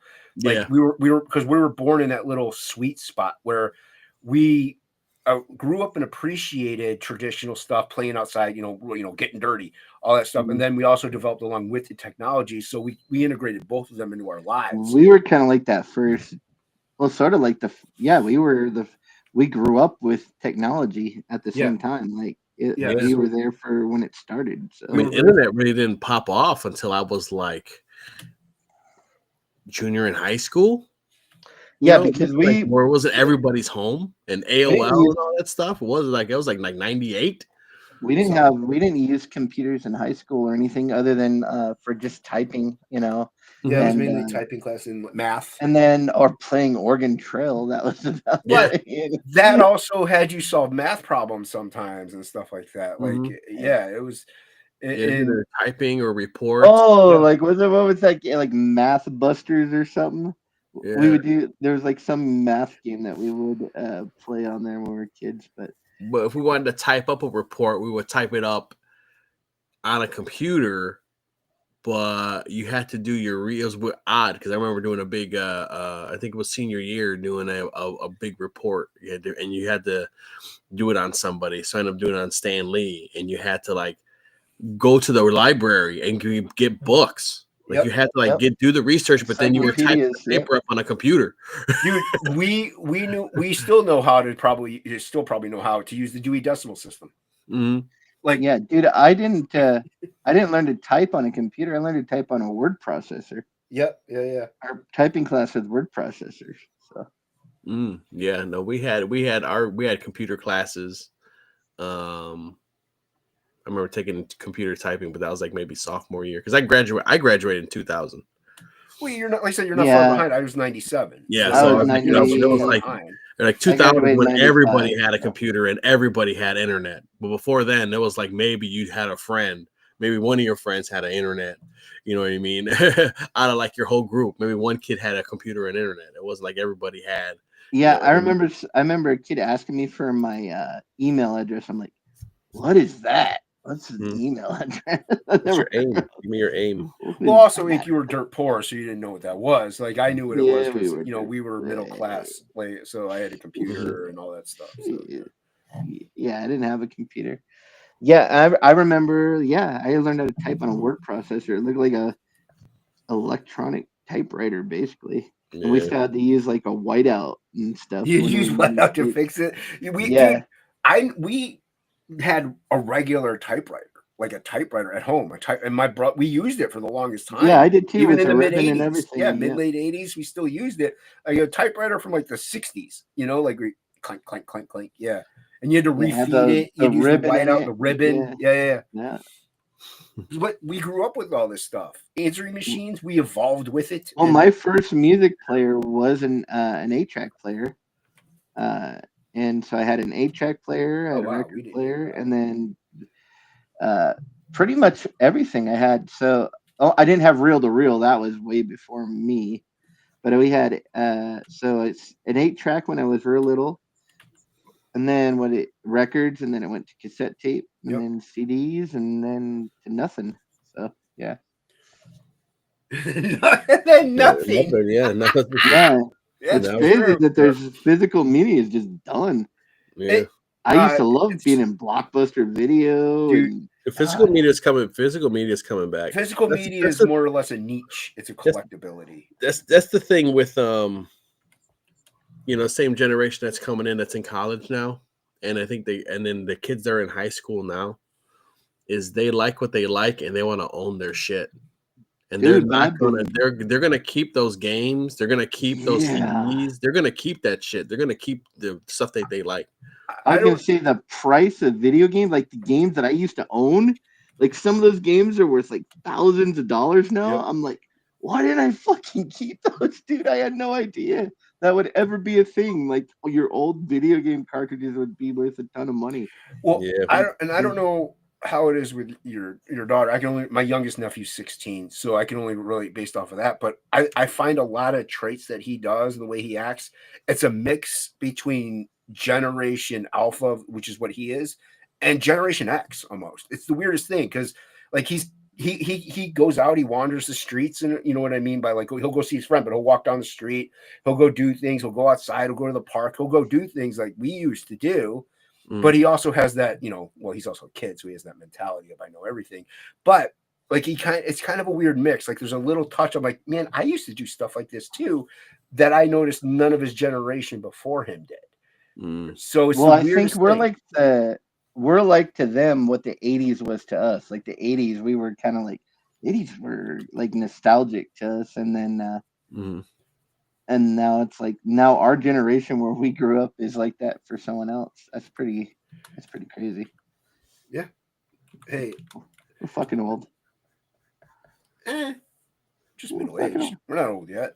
We old when we're 60, 65. That's when you get your AARP card. That's your old. You're old.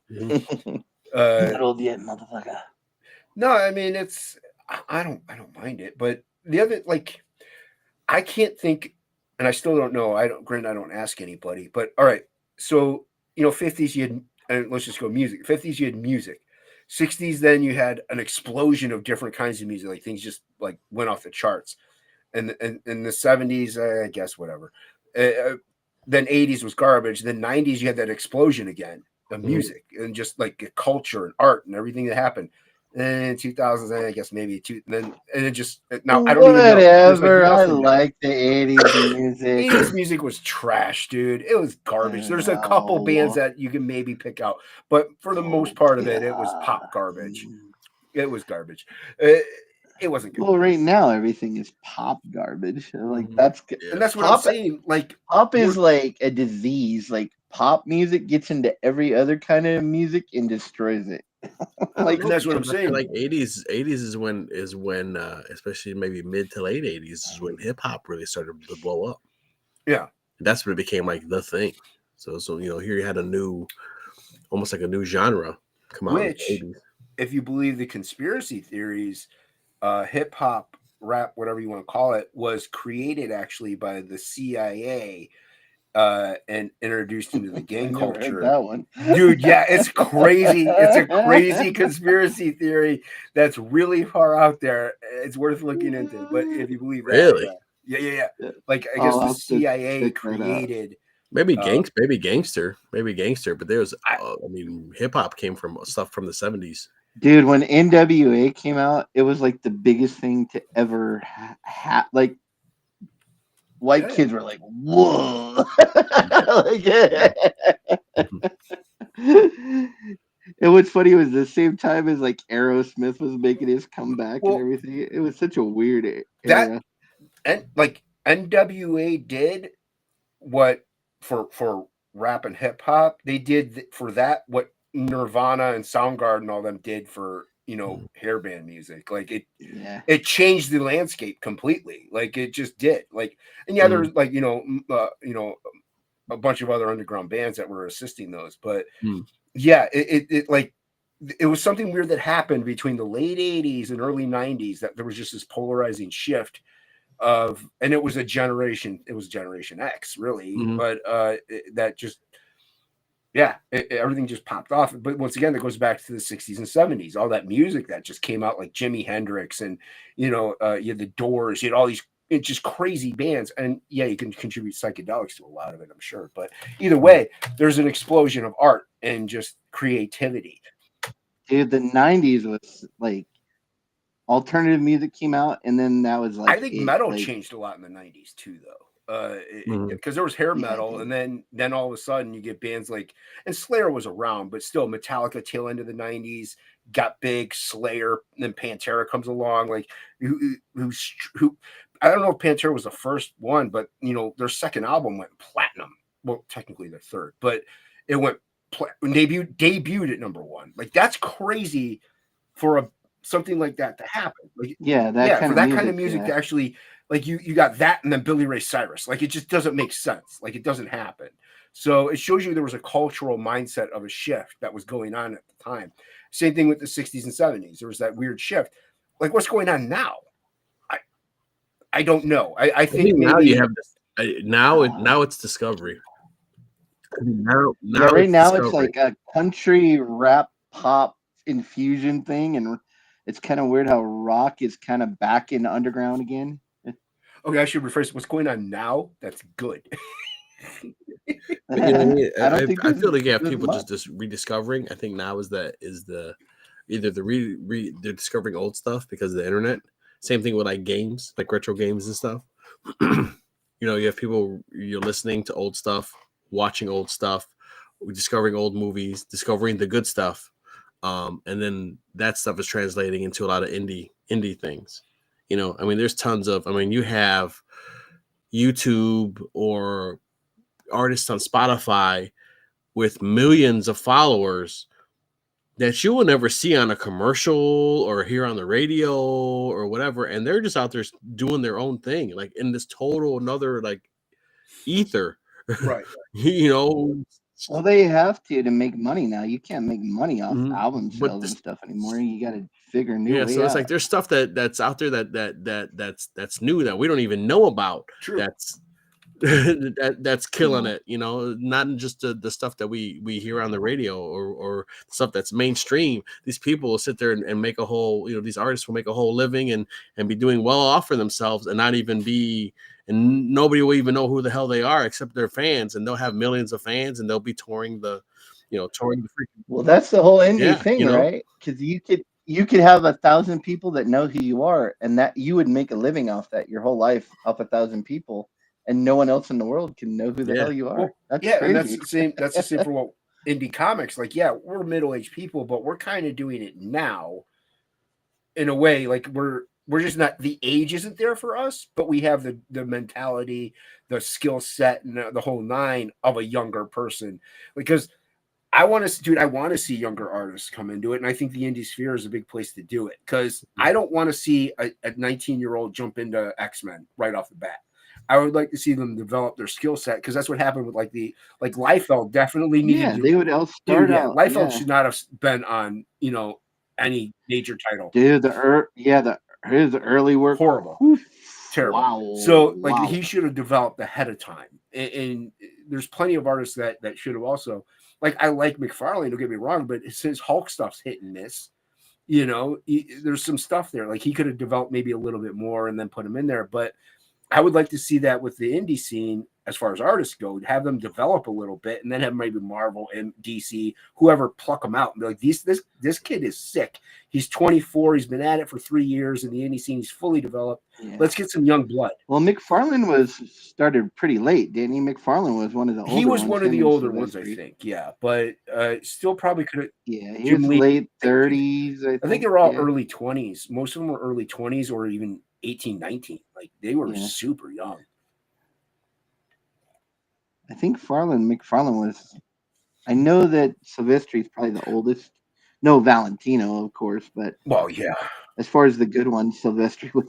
I think what you're seeing, I think what we have to work through to really get the next generation of really trendsetters and really good artists, and I think we're kind of seeing it now, because now we're getting through all that pseudo anime shit.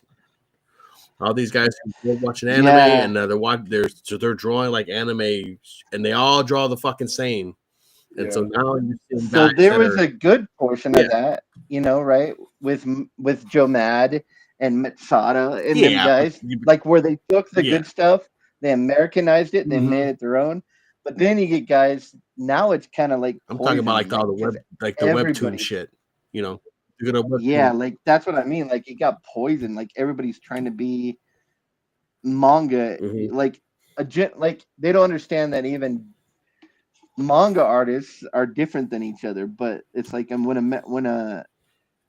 think when some people saw manga, they just thought like it all looked the same. Yeah. You know what I mean? Like, they're all trying to get like, and it just kind of poisoned what was out there. So what you're seeing now, I think with the big thing that's resurging is we're seeing we're seeing more of a Western style animation style starting to come through now. That's very dynamic and captures action, and I think that's going to be the next big thing. Um, and I think just like how anime and that manga style was the counterculture, and then became super homogenized. The counterculture, the counter the more underground art stuff is going to be now is going to be like the 30s and 40s animation stuff. That's what I feel. I feel like that stuff's starting to come back. And that's going to be to the American cartoons what manga was. The American cartoons is going to be the roles are going to be flipped. You're going to have that Popeye style is going to start coming back. Well, and that's why I like Bancroft's art share, because he'll show people that I've heard of plenty of times, like old school people, but he'll every now and then he'll show some new cat I've never heard of. I don't know how old they are, but it's like, this is amazing. Like, this is really good work. And then they get to hear Rob Arnold say how much it sucks. But Arnold. Still, I don't. That doesn't look like it was made in 1994. That with his feet. Let's see. The guy's only been a comic book legend for 200 years. But that's the thing. Like, they'll show like Bacalo and stuff like that. Dope artists that are just sick. They develop their skill set. But like I said, I don't know some of these other people he shows. No idea who they are. And granted, there's plenty of people who don't do comics because it's just like panel work is tough. Like it's tough. And that's fine, but he still shows dope people that could very well be variant cover artists, or they could work in comics if they wanted to, and their skill set is dope.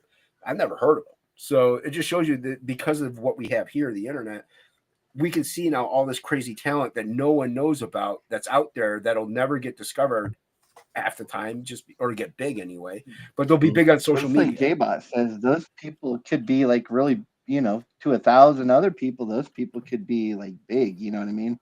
Because that's the way it is now. Like with the new kind of indie scene, like there's just, like you said, there's guys out there that are living off it, and no one knows who they are, but they're doing pretty good. As long as you can pay your bills, if you're able to be an artist and pay your bills, man, you win. Yep. You win. That's it, bro. Yeah, you fucking win.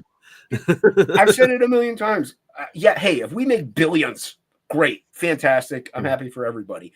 I just want all of us to make a living doing what we do, pay the bills, be able to afford groceries, medical, just live a sustainable life. That's it. That's all I really want. Dude, if I could just make a livable wage, right, I would freaking sell my business in a heartbeat. It didn't matter that I make less money, but if I could actually make a living, eventually off of comics and art, shit, I'd jump in a minute. Yeah, it's like money is not the goal. I don't know. As I get older, money is not the main goal. Yeah. Money to me is all money is freedom. Yes. If you because you can pay your bills and you don't have to worry about anything. You have money for food, you have money for rent, you have money to take care of your family. That's about all I would need. That's all I would care about. So money to me is really freedom. Like, you do it if you have enough money, you can do whatever you want. Like, you could do what you want to do, not what you have to do to survive. So I applaud anybody that's able to do art for a living. You're right. They win. You win the game.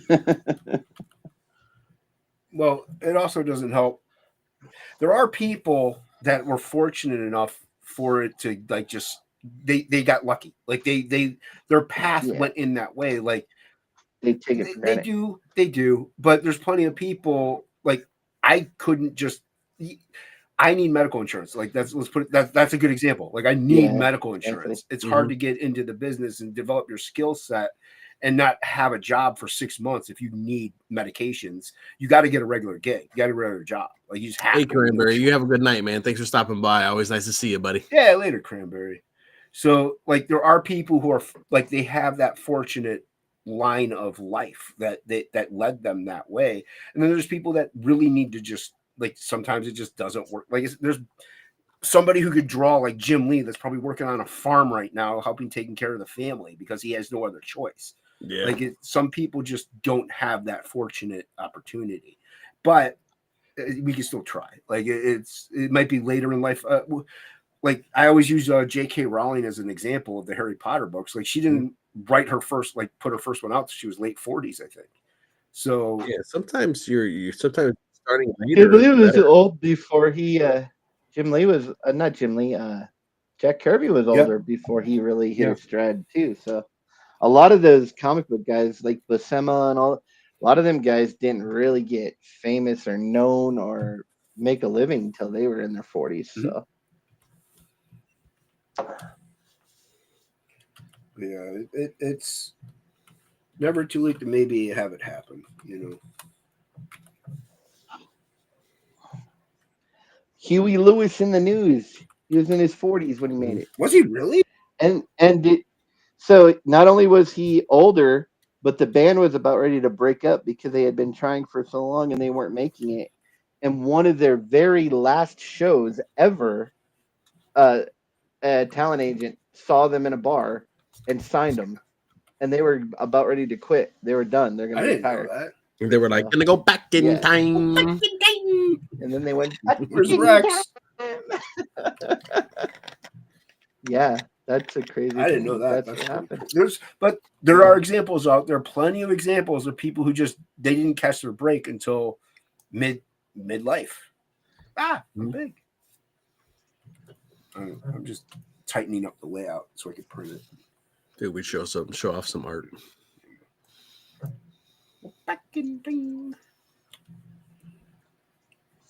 No. Oh, here's Froggy. If we will see where Froggy is, there's Froggy. He's actually pretty tight. I don't need to tighten him anymore. And my baby. Yeah, you hear that more and more where guys like are in their 40s, mid 40s, and they hit their, you know what I mean? They hit the big time. We're like shit. Well, I think that also is because they do have a full-time job. They've settled things. Their bills are in order, and they've just been doing it kind of in the back, like us, like afterwards. And so they build everything up, and then they put it out. They do something, and it just catches fire.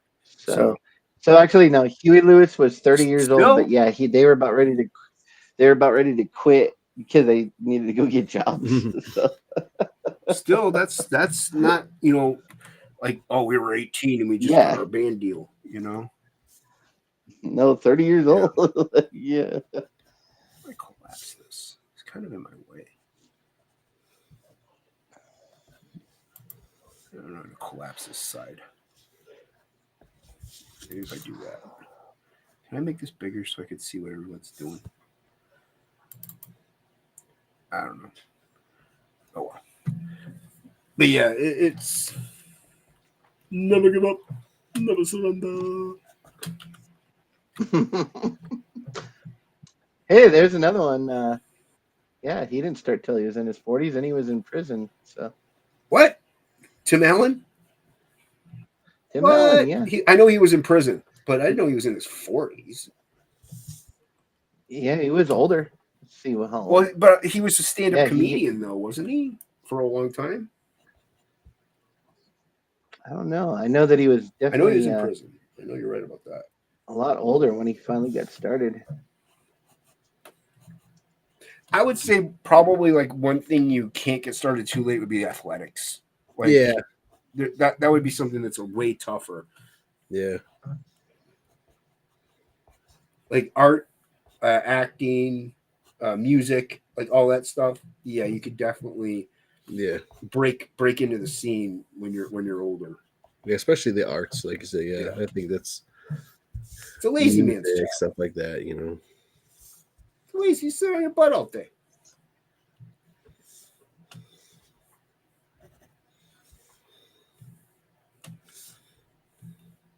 But like I said, I would like to see. It would be nice to see some young, fresh blood break in, because even in bands, I try, like, especially with metal music.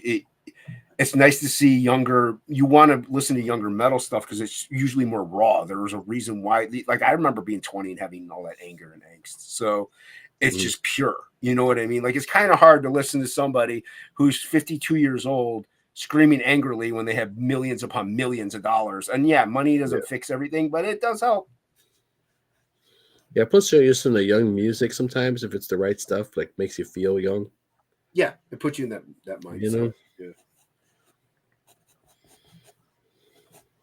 Well, a lot of the bands that I like, they have kids, and their kids kind of follow in their footsteps. So their music is up my alley. I didn't know Tim Allen was in prison because he Yeah, was a cocaine, drug dealer. Yeah. That's funny. Yeah, I knew it was cocaine. Cocaine. Cocaine. Cocaine. One hell of a drug. I always remember that from King of the Hill with Bobby. And he'd go, propane. Nice. He was doing that show that was all based on propane. It was funny. I love King of the Hill. Like the garbage smells really good today. Like there's something wrong with that ball. Mike Judge, dude. Yeah.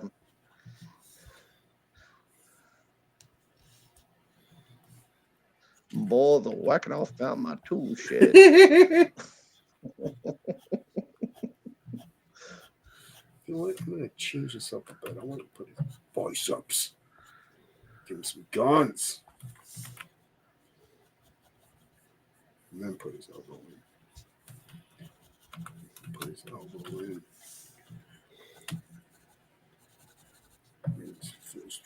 I'm an angry rhino.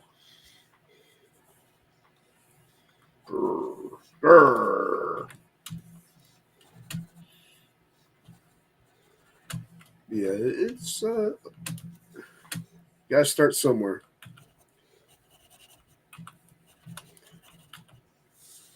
I don't know. All I know is that we still are waiting on our permission slip.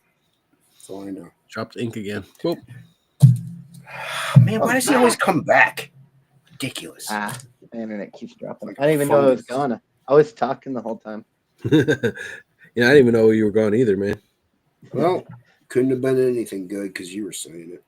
Couldn't have been anything interesting or good or wise or Your mouth's moving is definitely not smart. On my end, though, like in terms of like, it's like either you get dropped ink and like it seems like it comes out of nowhere. You're not like roboting, you're not stuttering. It doesn't like, robot, yeah. You know what I mean? Like nothing. It's just like all of a sudden, boop, you're gone.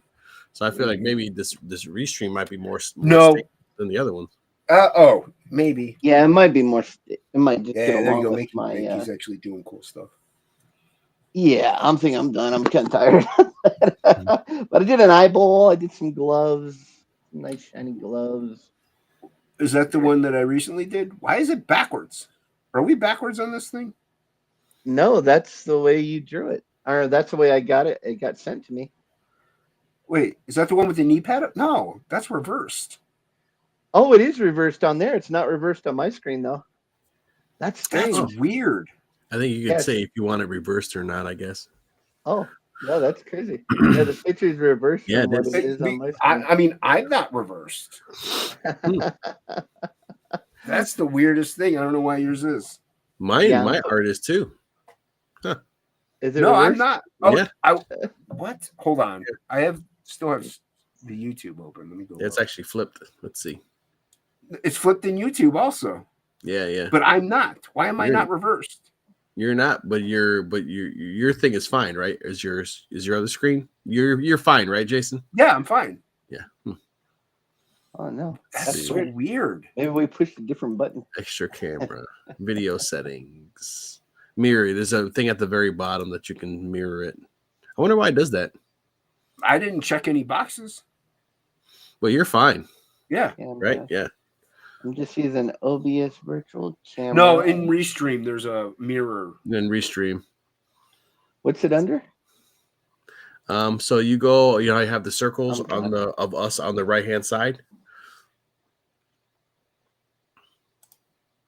You click on that, and then you click the three buttons by yours, how you can shut your maybe only I can do it, maybe.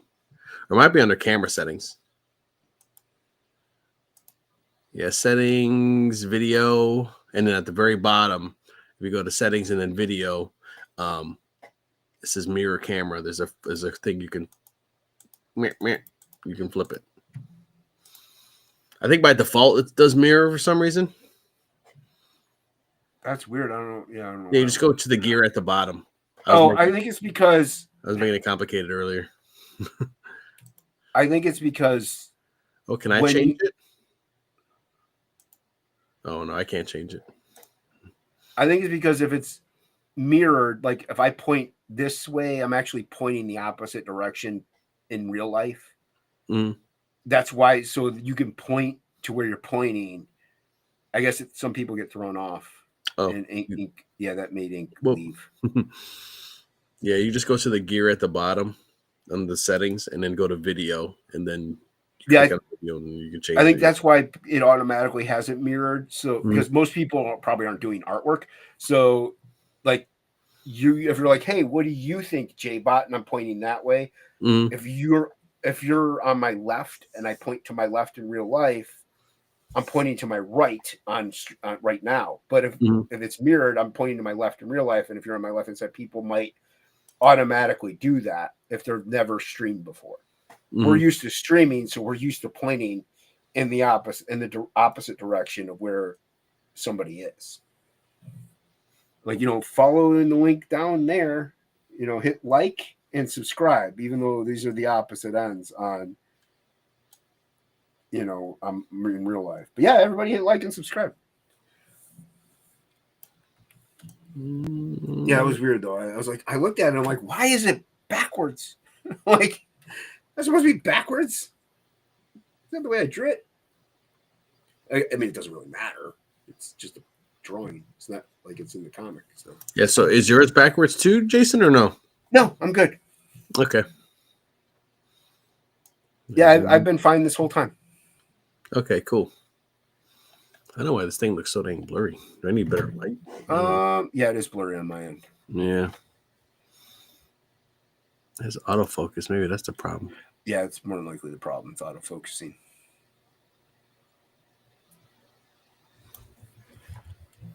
Plus, the other thing also, he's been coloring those types of things because his eyes are just jacked up. So it's it's easier for him to just do those rather than worry about the comic looking off and having to fix it later. Hey.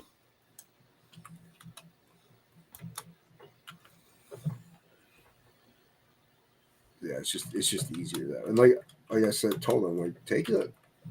You don't have to worry about the comic, dude. We'll get it out.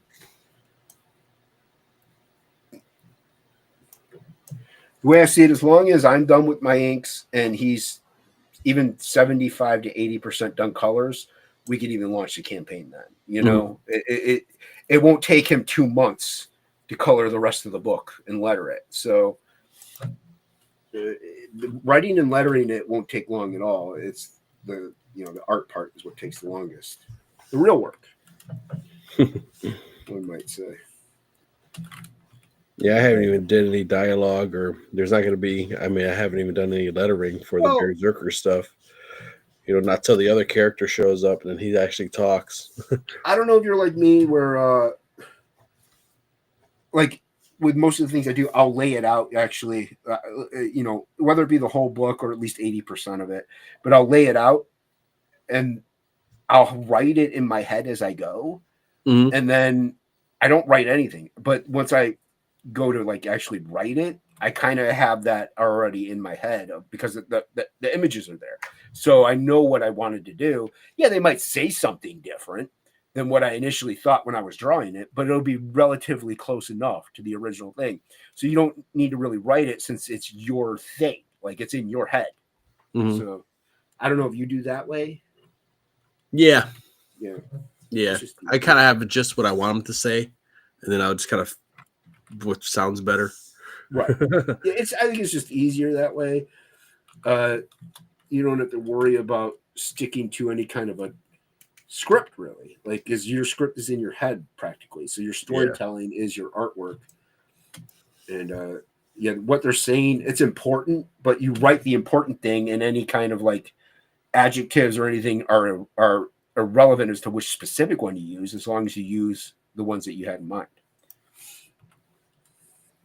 So let's see, where am I? And then I put in his other leg. I gotta put in his other leg. Why did I not do that? I don't even know what's down there. What is that? This is where problems arise. What's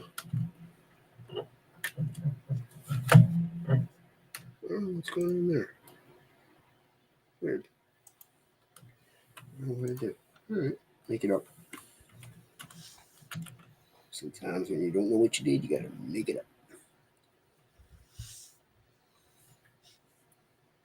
There we go.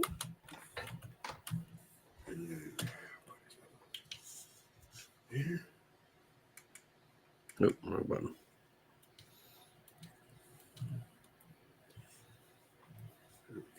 Okay, let's fix that. Oh, I gotta put in the scorpion tail. Oh no, that's not good. What'd you do? You pulled the whole light out of the Oh, jeez. out of the clip, you know. Oh, jeez. But Dude, there's been a couple times where I'll be like adjusting my arm on my Unova here, or not Unova, my Huion, and it's the back of it, which is clamped onto the table, just comes loose and it falls. I'm like, oh, geez, that takes two people to really get it back on. So yeah, it's pretty tight on there now, but this arm isn't supposed to be for this Huion. You got to get a different arm, one made for it.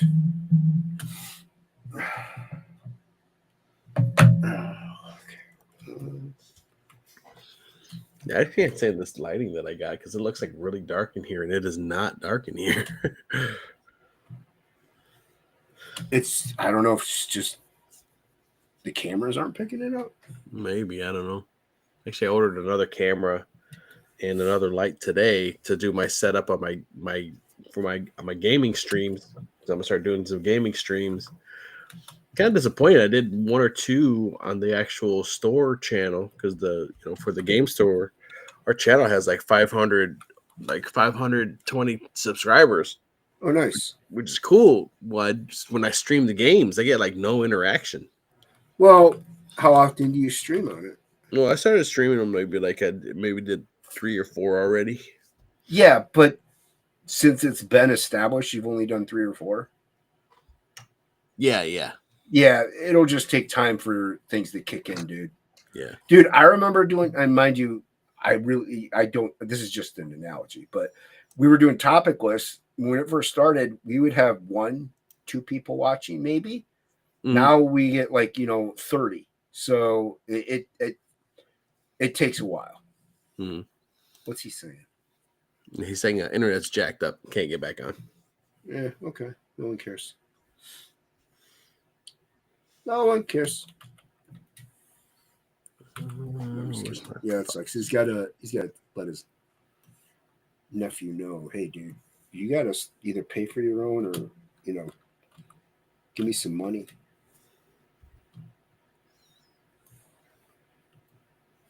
Okay, I don't want to mess this up.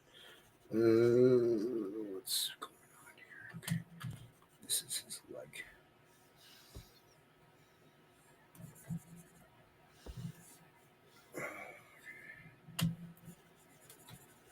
Do that. All right, I might have to do this because this really messes with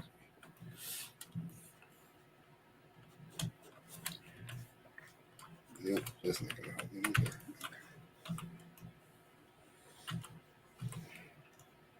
Okay. Yeah, it'll just take time, dude. Just keep doing it. Do you have a set day and time that you do it? Not at the moment.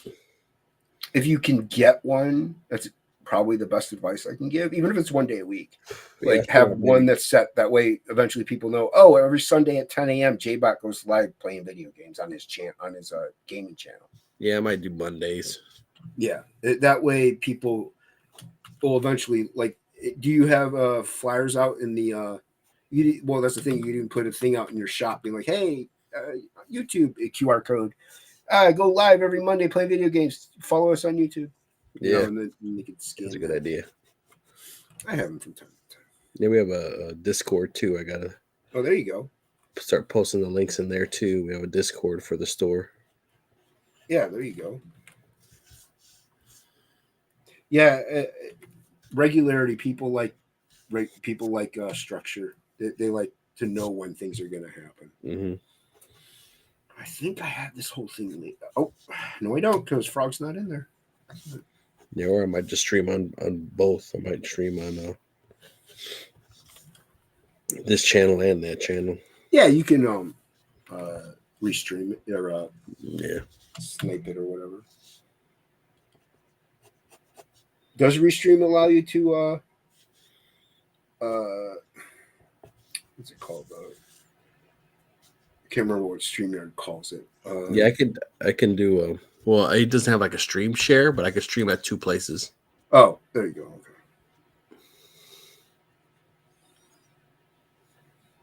Yo, what up, Rob? What up, Rob? Oh, music stopped, dude. Let's try. That's the wrong one. Download though. There we go. Yeah. All right. That's a pretty good one. Mm-hmm.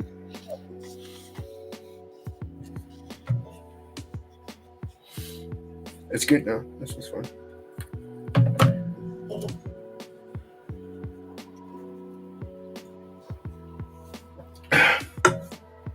But yeah, I think even Bowler and Beard, like we were getting like 4 people watching and stuff. Now we get up to like 10 or 12. Like it's not huge numbers, but I'm grateful for any increase. So yeah, and stuff going on in the chat too. Exactly. So it just takes a little bit of time. One thing, if you're playing video games, I don't know if you're going to want to do like a speech chat type of a text-to-speech software. That way you don't have to worry about reading the chat. It'll just get spoken to you. Mm-hmm. Obviously, once you get 50 people talking all at once, that'll get too much and you'd have to do something different. But if you only have like 10, 12 people commenting, it's really good. Like I love it. And that way you don't have to worry about taking your eyes off the game or doing whatever. You guys can see, so it's a little easier for you, but you might be a pivotal part. So it's just something to think about. You don't need it, but it's Yeah, it might be a good idea. Man, I've done it. I used to do game streams all the time, so it doesn't really bother me looking at the chat. Some people. People are used to doing the gaming stuff. But I'm not. I'm also not playing like online, playing Call of Duty or whatever. I'm hey man, we're gonna play some Golden Axe on the Sega Genesis, or you can play some cool stuff like that or whatever. Hey man, if you're playing Galaga, those things come down at you. You got to pay attention. Yeah. You can't just read a chat whenever you got those things shooting at you. I have a dual monitor set up now, so I can. Nice. Play and look at the chat. So I just so I got my desk that has my drawing stuff, and then next to it I have another desk on the other side that have all this like the gaming setup. So I have an extra monitor plugged into the PC, so I can just drag the stuff over there, and I'll just take my wireless mouse, and I can, do all that stuff too.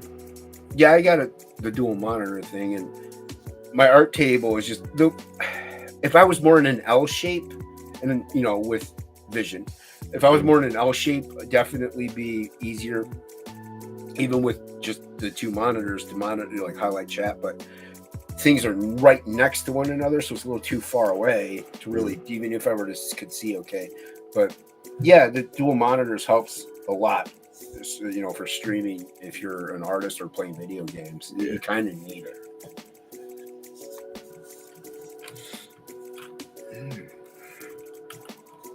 I think this is Dunzo. Yeah.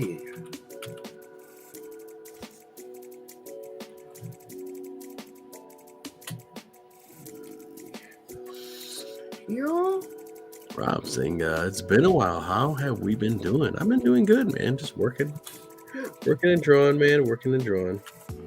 Doing the grind. Mm-hmm.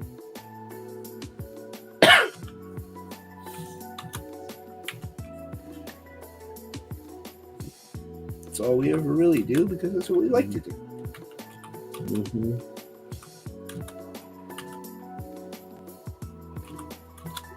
No, I didn't want to delete the whole thing. Back here.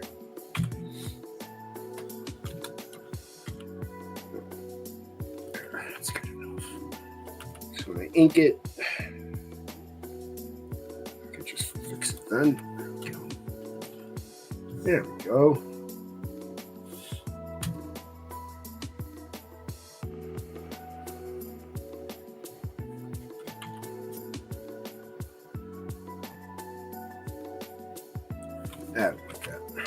Just keep it simple.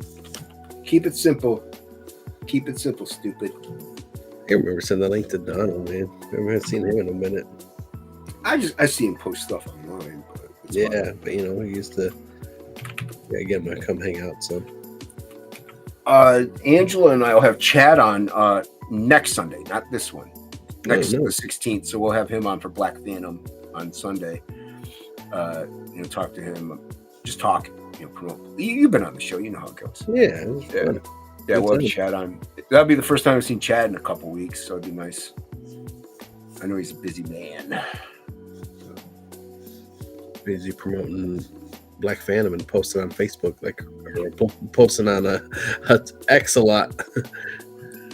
Yeah, I mean, I felt like I was missing his stuff all the time, so I was like, all right, let me click the bell. And now my phone goes off all the time. I'm like, damn, Chad. Well, the thing is, I swear you have to do that for everyone. I almost never see anybody's unless I'm constantly interacting with them, maybe. But okay, what I hate is how it has the for you and then following. Mm-hmm. For some reason, I see more of your guys' stuff on the for you page, than I do on the following. I don't understand it. Yeah, I don't get that either. I get mad because I'm like, I want to see the people that I'm following. Yes. But I don't. I see everyone else. So I'm like, I got to do the for you thing because then I'll see your post. I'll see Omer Glitch. I'll see, Rex, Billy. Yeah, I don't see Players as much, so I don't know how much but Chad, I see frequently. The people that we hang out with, Luke, I see Luke's quite a lot. So yeah, I don't understand it. But I only see him on the for you. I'll see Aaron Lepresti's more often. Mm-hmm. I'll see just the people that I actually am interested in. When I go to for you or following, I don't know any of these people. I'm like, it's weird, yeah. I get vexed. You're very vexed. I save it and then gotta print up both pages and then start inking this, which won't be right now. But there you go. Maybe I can make Frog a little bigger. He's pretty tiny down there.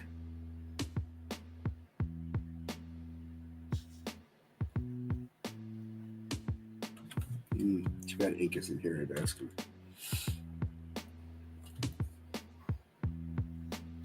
Oh, Tank, what's up, dude?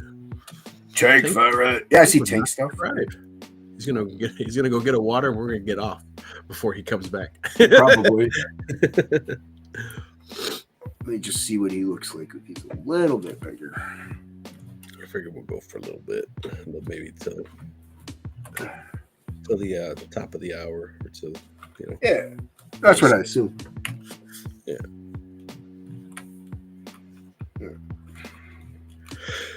Woo! Warping him the wrong way. I don't want to, but I think I have to give him the Robin Hood hat.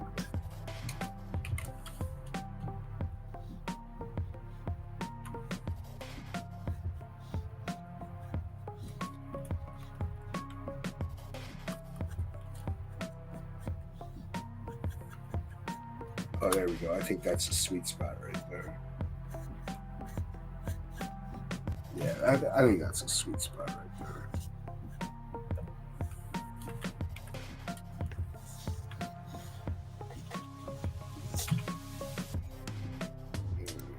I think I might have gotten him the size letter. That's the good thing about digital. And digital's nice, man, for just like, oh, I can fix this real quick. Yep. I love the way everything looks. I just drew the head too small. All right, we'll put the head. We'll okay, cool. You know, I'm gonna give it an angle. You give it an angle. You know what I mean? It's so to get like your bones set for everything. You know, and just man, it's so good. Yeah, and I mean and I draw that way almost accidentally because of the vision problems. Like I in order to do the comics, I have to do it laid out digital like this, like the bones of it, like you said, you know, and then I print it and ink it. But if I get the bones of it digitally, like you said, I can then adjust it. I can make the head bigger, smaller. I just made Frog a little bit bigger. It fixed everything, you know. Oh, yeah. So yeah, it looked so much better. So yeah, digital has so many advantages, and I do know there are plenty of comic illustrators that are dead set on anti-digital, just because they're so, you know, they love the traditional so much that they just don't even want to touch a digital aspect of anything. And I think you're missing out on a big tool. Like I respect it, and it is what you want to do, but like I still have an original piece once I print this and ink it. Like it's an original piece at that point because you can't, like, I can't recross hatch this identically the way I did. Impossible. So,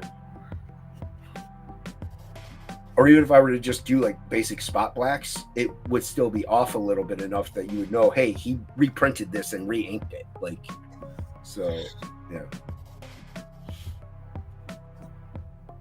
Yeah, I like digital. It definitely especially with comics, dude. Especially with comics. I mean, because like the layouts that you can play around with your layout. Yeah, you don't have to draw erase. I don't like that. I don't like that. Yeah. No, I know plenty of people. If I move that, I know plenty of people will lay out like on notepads, not even notepads, like Post-it notes or like little things they can maybe even crumble up and throw away. But you're still disposing of a lot of paper. Like there's no like. Yeah, I don't have to throw anything away. It's just there's no garbage. Yeah, plus to resize. I think resize is resize. Real, you know. Yeah, if you're really happy with the layout, I'm gonna make this panel bigger. Yeah, it's just like, dude. Like, oh, I captured the energy perfectly here. Oh, but it's too small. Like, I don't want to. Yeah, and then you redraw it, and then you lost that energy that you had initially, and you're like, oh man, you get all bummed out. But all you got to do is just Control T and boom, resize. Like it transformed it. It's bigger now. Or it's like, well, I'm gonna experiment with this panel or this page. Yep. Yeah, I'm just gonna duplicate it. You know, make another copy, and then mess with that file. You know, oh well, you know what, that didn't come out too well, but all right, cool. But then you're like, you know what, I can use this panel later. And then you just drag that panel on another page. And you're like, oh, cool, man. Look at that. or like you like that panel, but you didn't like where it was placed on that page, so you move it down in the left corner of that page. Like, oh, right there is perfect. Like, you don't have to worry about anything. Also, if you're one of those people, which I mean, it is advantageous to do, where you flip your image to see if everything is correct. You know, people hold it up to the light and they see the reverse.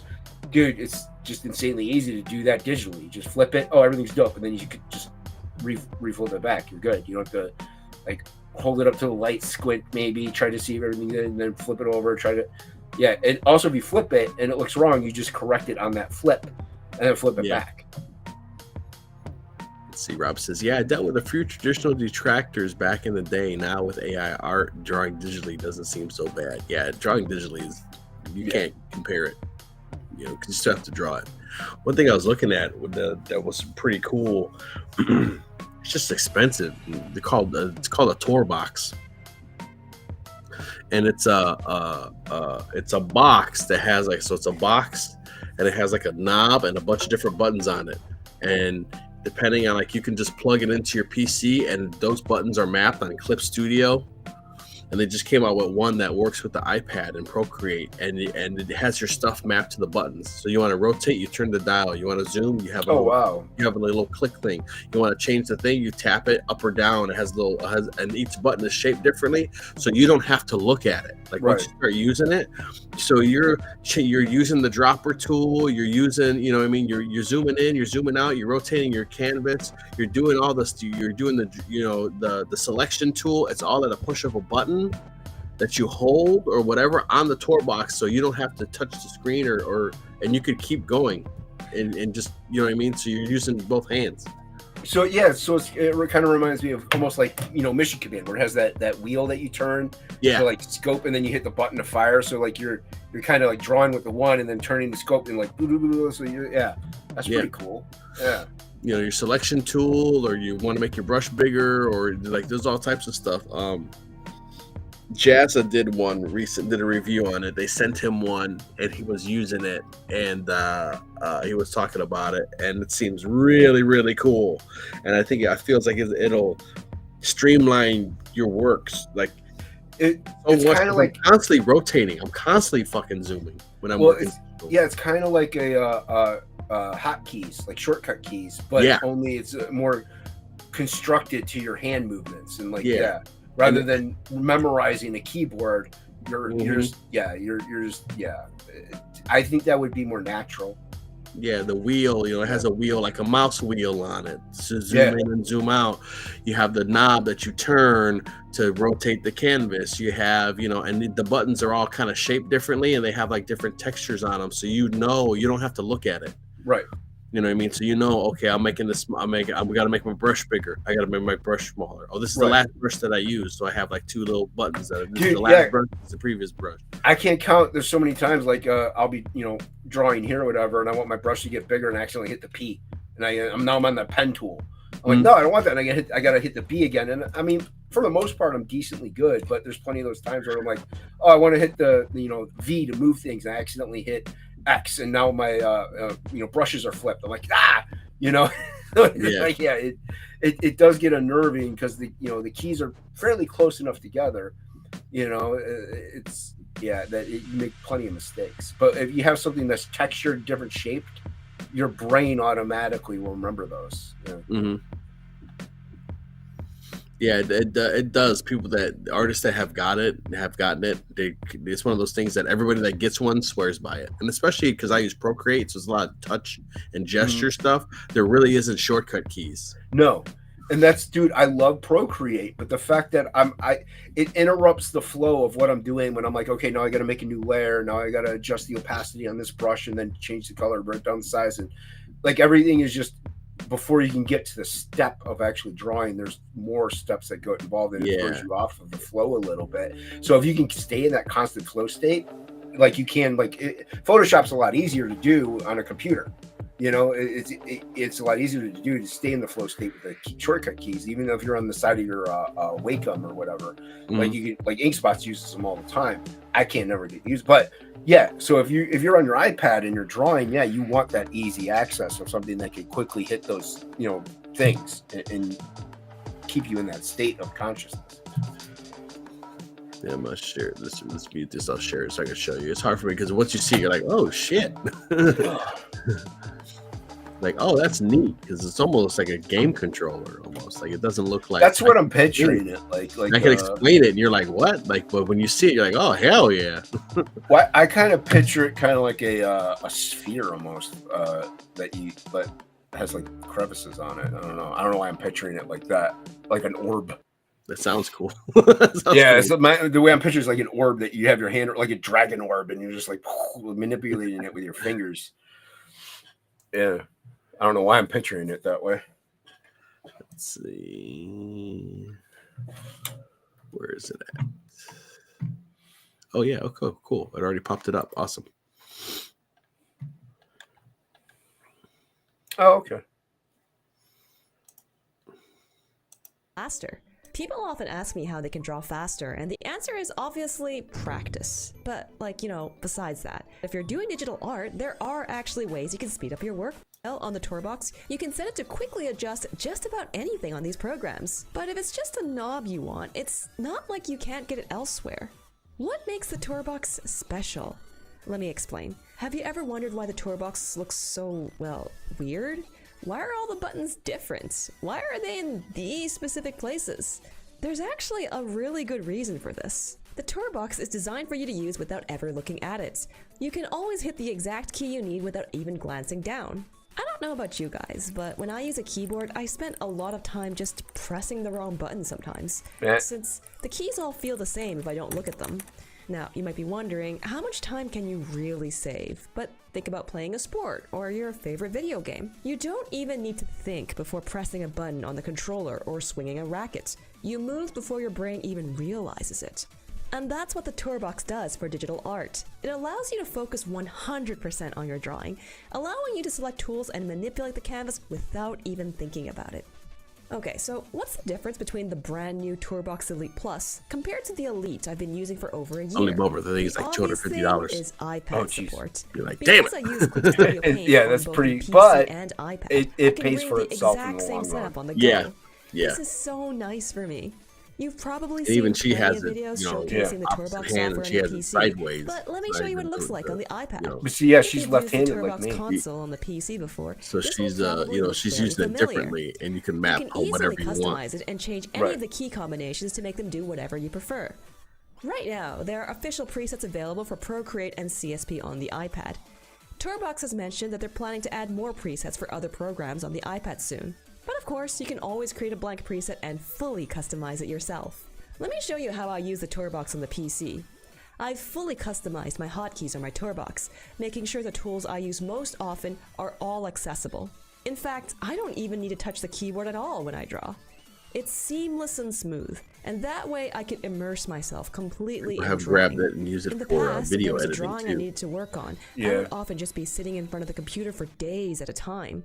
But with the TourBox Elite Plus, I can just do this. And just like that, the TourBox is connected to the iPad. I can bring the exact same setup with me on the go. My workflow is identical. Since I use Clip Studio Paint, which is also available on the iPad, I have all the tools I'm used to on the go. And with the TourBox, I can draw in exactly the same way. It is so nice that I actually get to touch grass once in a while and still get work done. By the way, if you use Procreate, this model of the TourBox also supports it. But of course, there's no such thing as a perfect device, so let's talk about some of the cons. The first is that, well, I'm left-handed, obviously. No, that's not the con. For whatever reason, there is no left-handed version of the TourBox, which is weird considering there's quite a lot of us out there. TourBox themselves actually suggested using the device upside down. In my case, I prefer to turn the device on its side. It works surprisingly well, though it does look pretty silly, so I really wish they would release a dedicated left-handed version sometime. Also, while the TourBox console software on the iPad is pretty easy to use, it's not without its limitations. Unfortunately, there's no way to transfer your existing presets from your PC to the iPad at the moment. Also, unlike the PC version, it doesn't have the ability to set up custom button combinations if you really want to push your TourBox to the very limit, like I do. But the developers say they'll be adding these two features soon, so please look forward to Okay. it. Anyway, Yeah, no, it's pretty dope. pretty awesome. Well, the other, okay, her saying, you know, they don't make a left. If you don't know those buttons for the right hand, I don't think it will make too much of a difference if you know it's for the left hand. You know what I mean? Yeah. Like, yeah. It's like, it's not like a guitar where you got to restring it. Like it's like, like if you're playing a right-handed guitar left-handed, you got to restring the thing so that way you can play it. Yeah. But with that, like you like I used to be upset, like, oh, why are there no left-handed mice? But I'm so used to it on the right now that I'm like, oh, I'm good. So and I know you could change things, and I didn't know that back in the day. But either way, like, it's just, it becomes natural. So I would think, you know, using it on your right hand would end up being natural if you're left-handed because you don't know how it is initially anyway. Yeah. You So to map me, it that's- however you want anyway. Yeah, to me, that's not a huge issue. I think Mhm. that's a really dope product. Is it only for the Corel Studios for Paint? I know it's for Clip Studio. I think they have a couple presets on it. The Elite one is the only one that's for Procreate. that'll work with that one, an iPad. So that's what I was looking at. But yeah, unfortunately, they have a basic one too that's wired that you can use for your PC. That I think is like maybe like 150. But no, I mean it's pretty cool, and it would definitely be useful, especially since I mainly use the brush size. There's only a few things of my shortcuts that I actually utilize. I don't mess with too many buttons. Maybe free transform would be nice to have. Like there are certain keys, like the selection tool and all that stuff. I do lasso. I use lasso instead of erase because on a keyboard, the home key, is a lot is centered around like the brush size and everything around the right side, like where that home key is. So even the marquee tool, the lasso tool, the brush tool, they're all accessible with your right hand. So that's why I use the lasso tool the most, because the E is on the further side of the keyboard. So I never press the erase button. I always press lasso. I lasso something and then hit delete, and I delete it. So I've learned to work that way, though. Most people would want a button for the erase, but then I would be able to use the eraser because I never use the eraser, dude.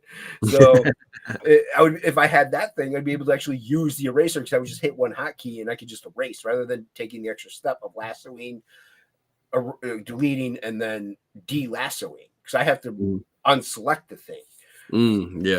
So it would be nice to just be able to erase brush. That would be cool. A lot faster, So yeah, it's a cool tool, man. That's a cool little device. Yeah, maybe one day. Yeah, like it's pretty expensive. Yeah, I'm not about to spend that much money on that. Maybe one day. One day I can get one. But yeah, especially because I use mainly Procreate anyway. It's dude, for an iPad, without a doubt, I would want that. Because I'm constantly having to stop and do this and this. And that's what I'm saying. It takes you out of the flow state. Yeah. It does. Yeah. Yeah. That's a cool thing, man. I didn't know about that. Yeah, that was pretty neat. I think it's a good time to call it. Yeah, I mean, I finished my layout not too long, right before you showed that video. Yeah. Nice. So I want to thank all you guys for coming and hanging out. Fun one. Thanks to Ink. Thanks to you for coming and hanging out. Always nice to see you and hang out and draw with you. Man.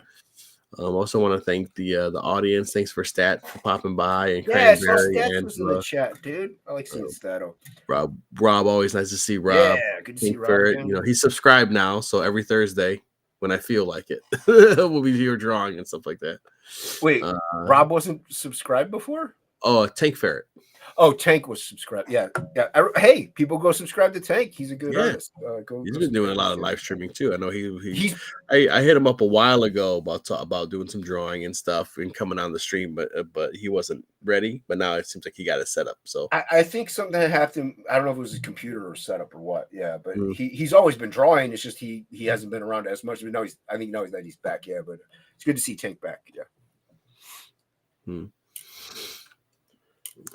And K-pop, always nice to see K-pop. Oh, always nice to see everybody. Yeah, K-pop, Cranberry, the usual Angela Curry, the usual.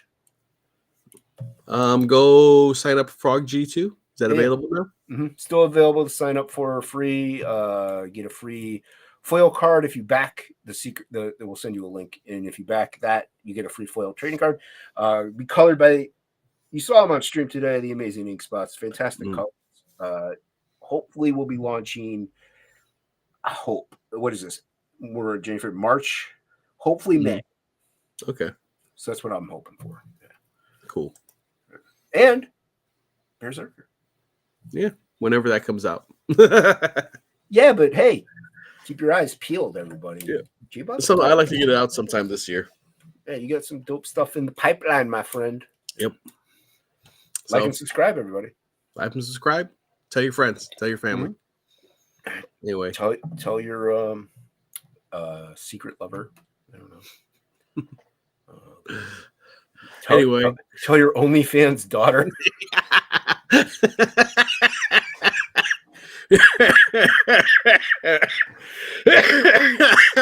I killed J-Bot. Bye, everybody.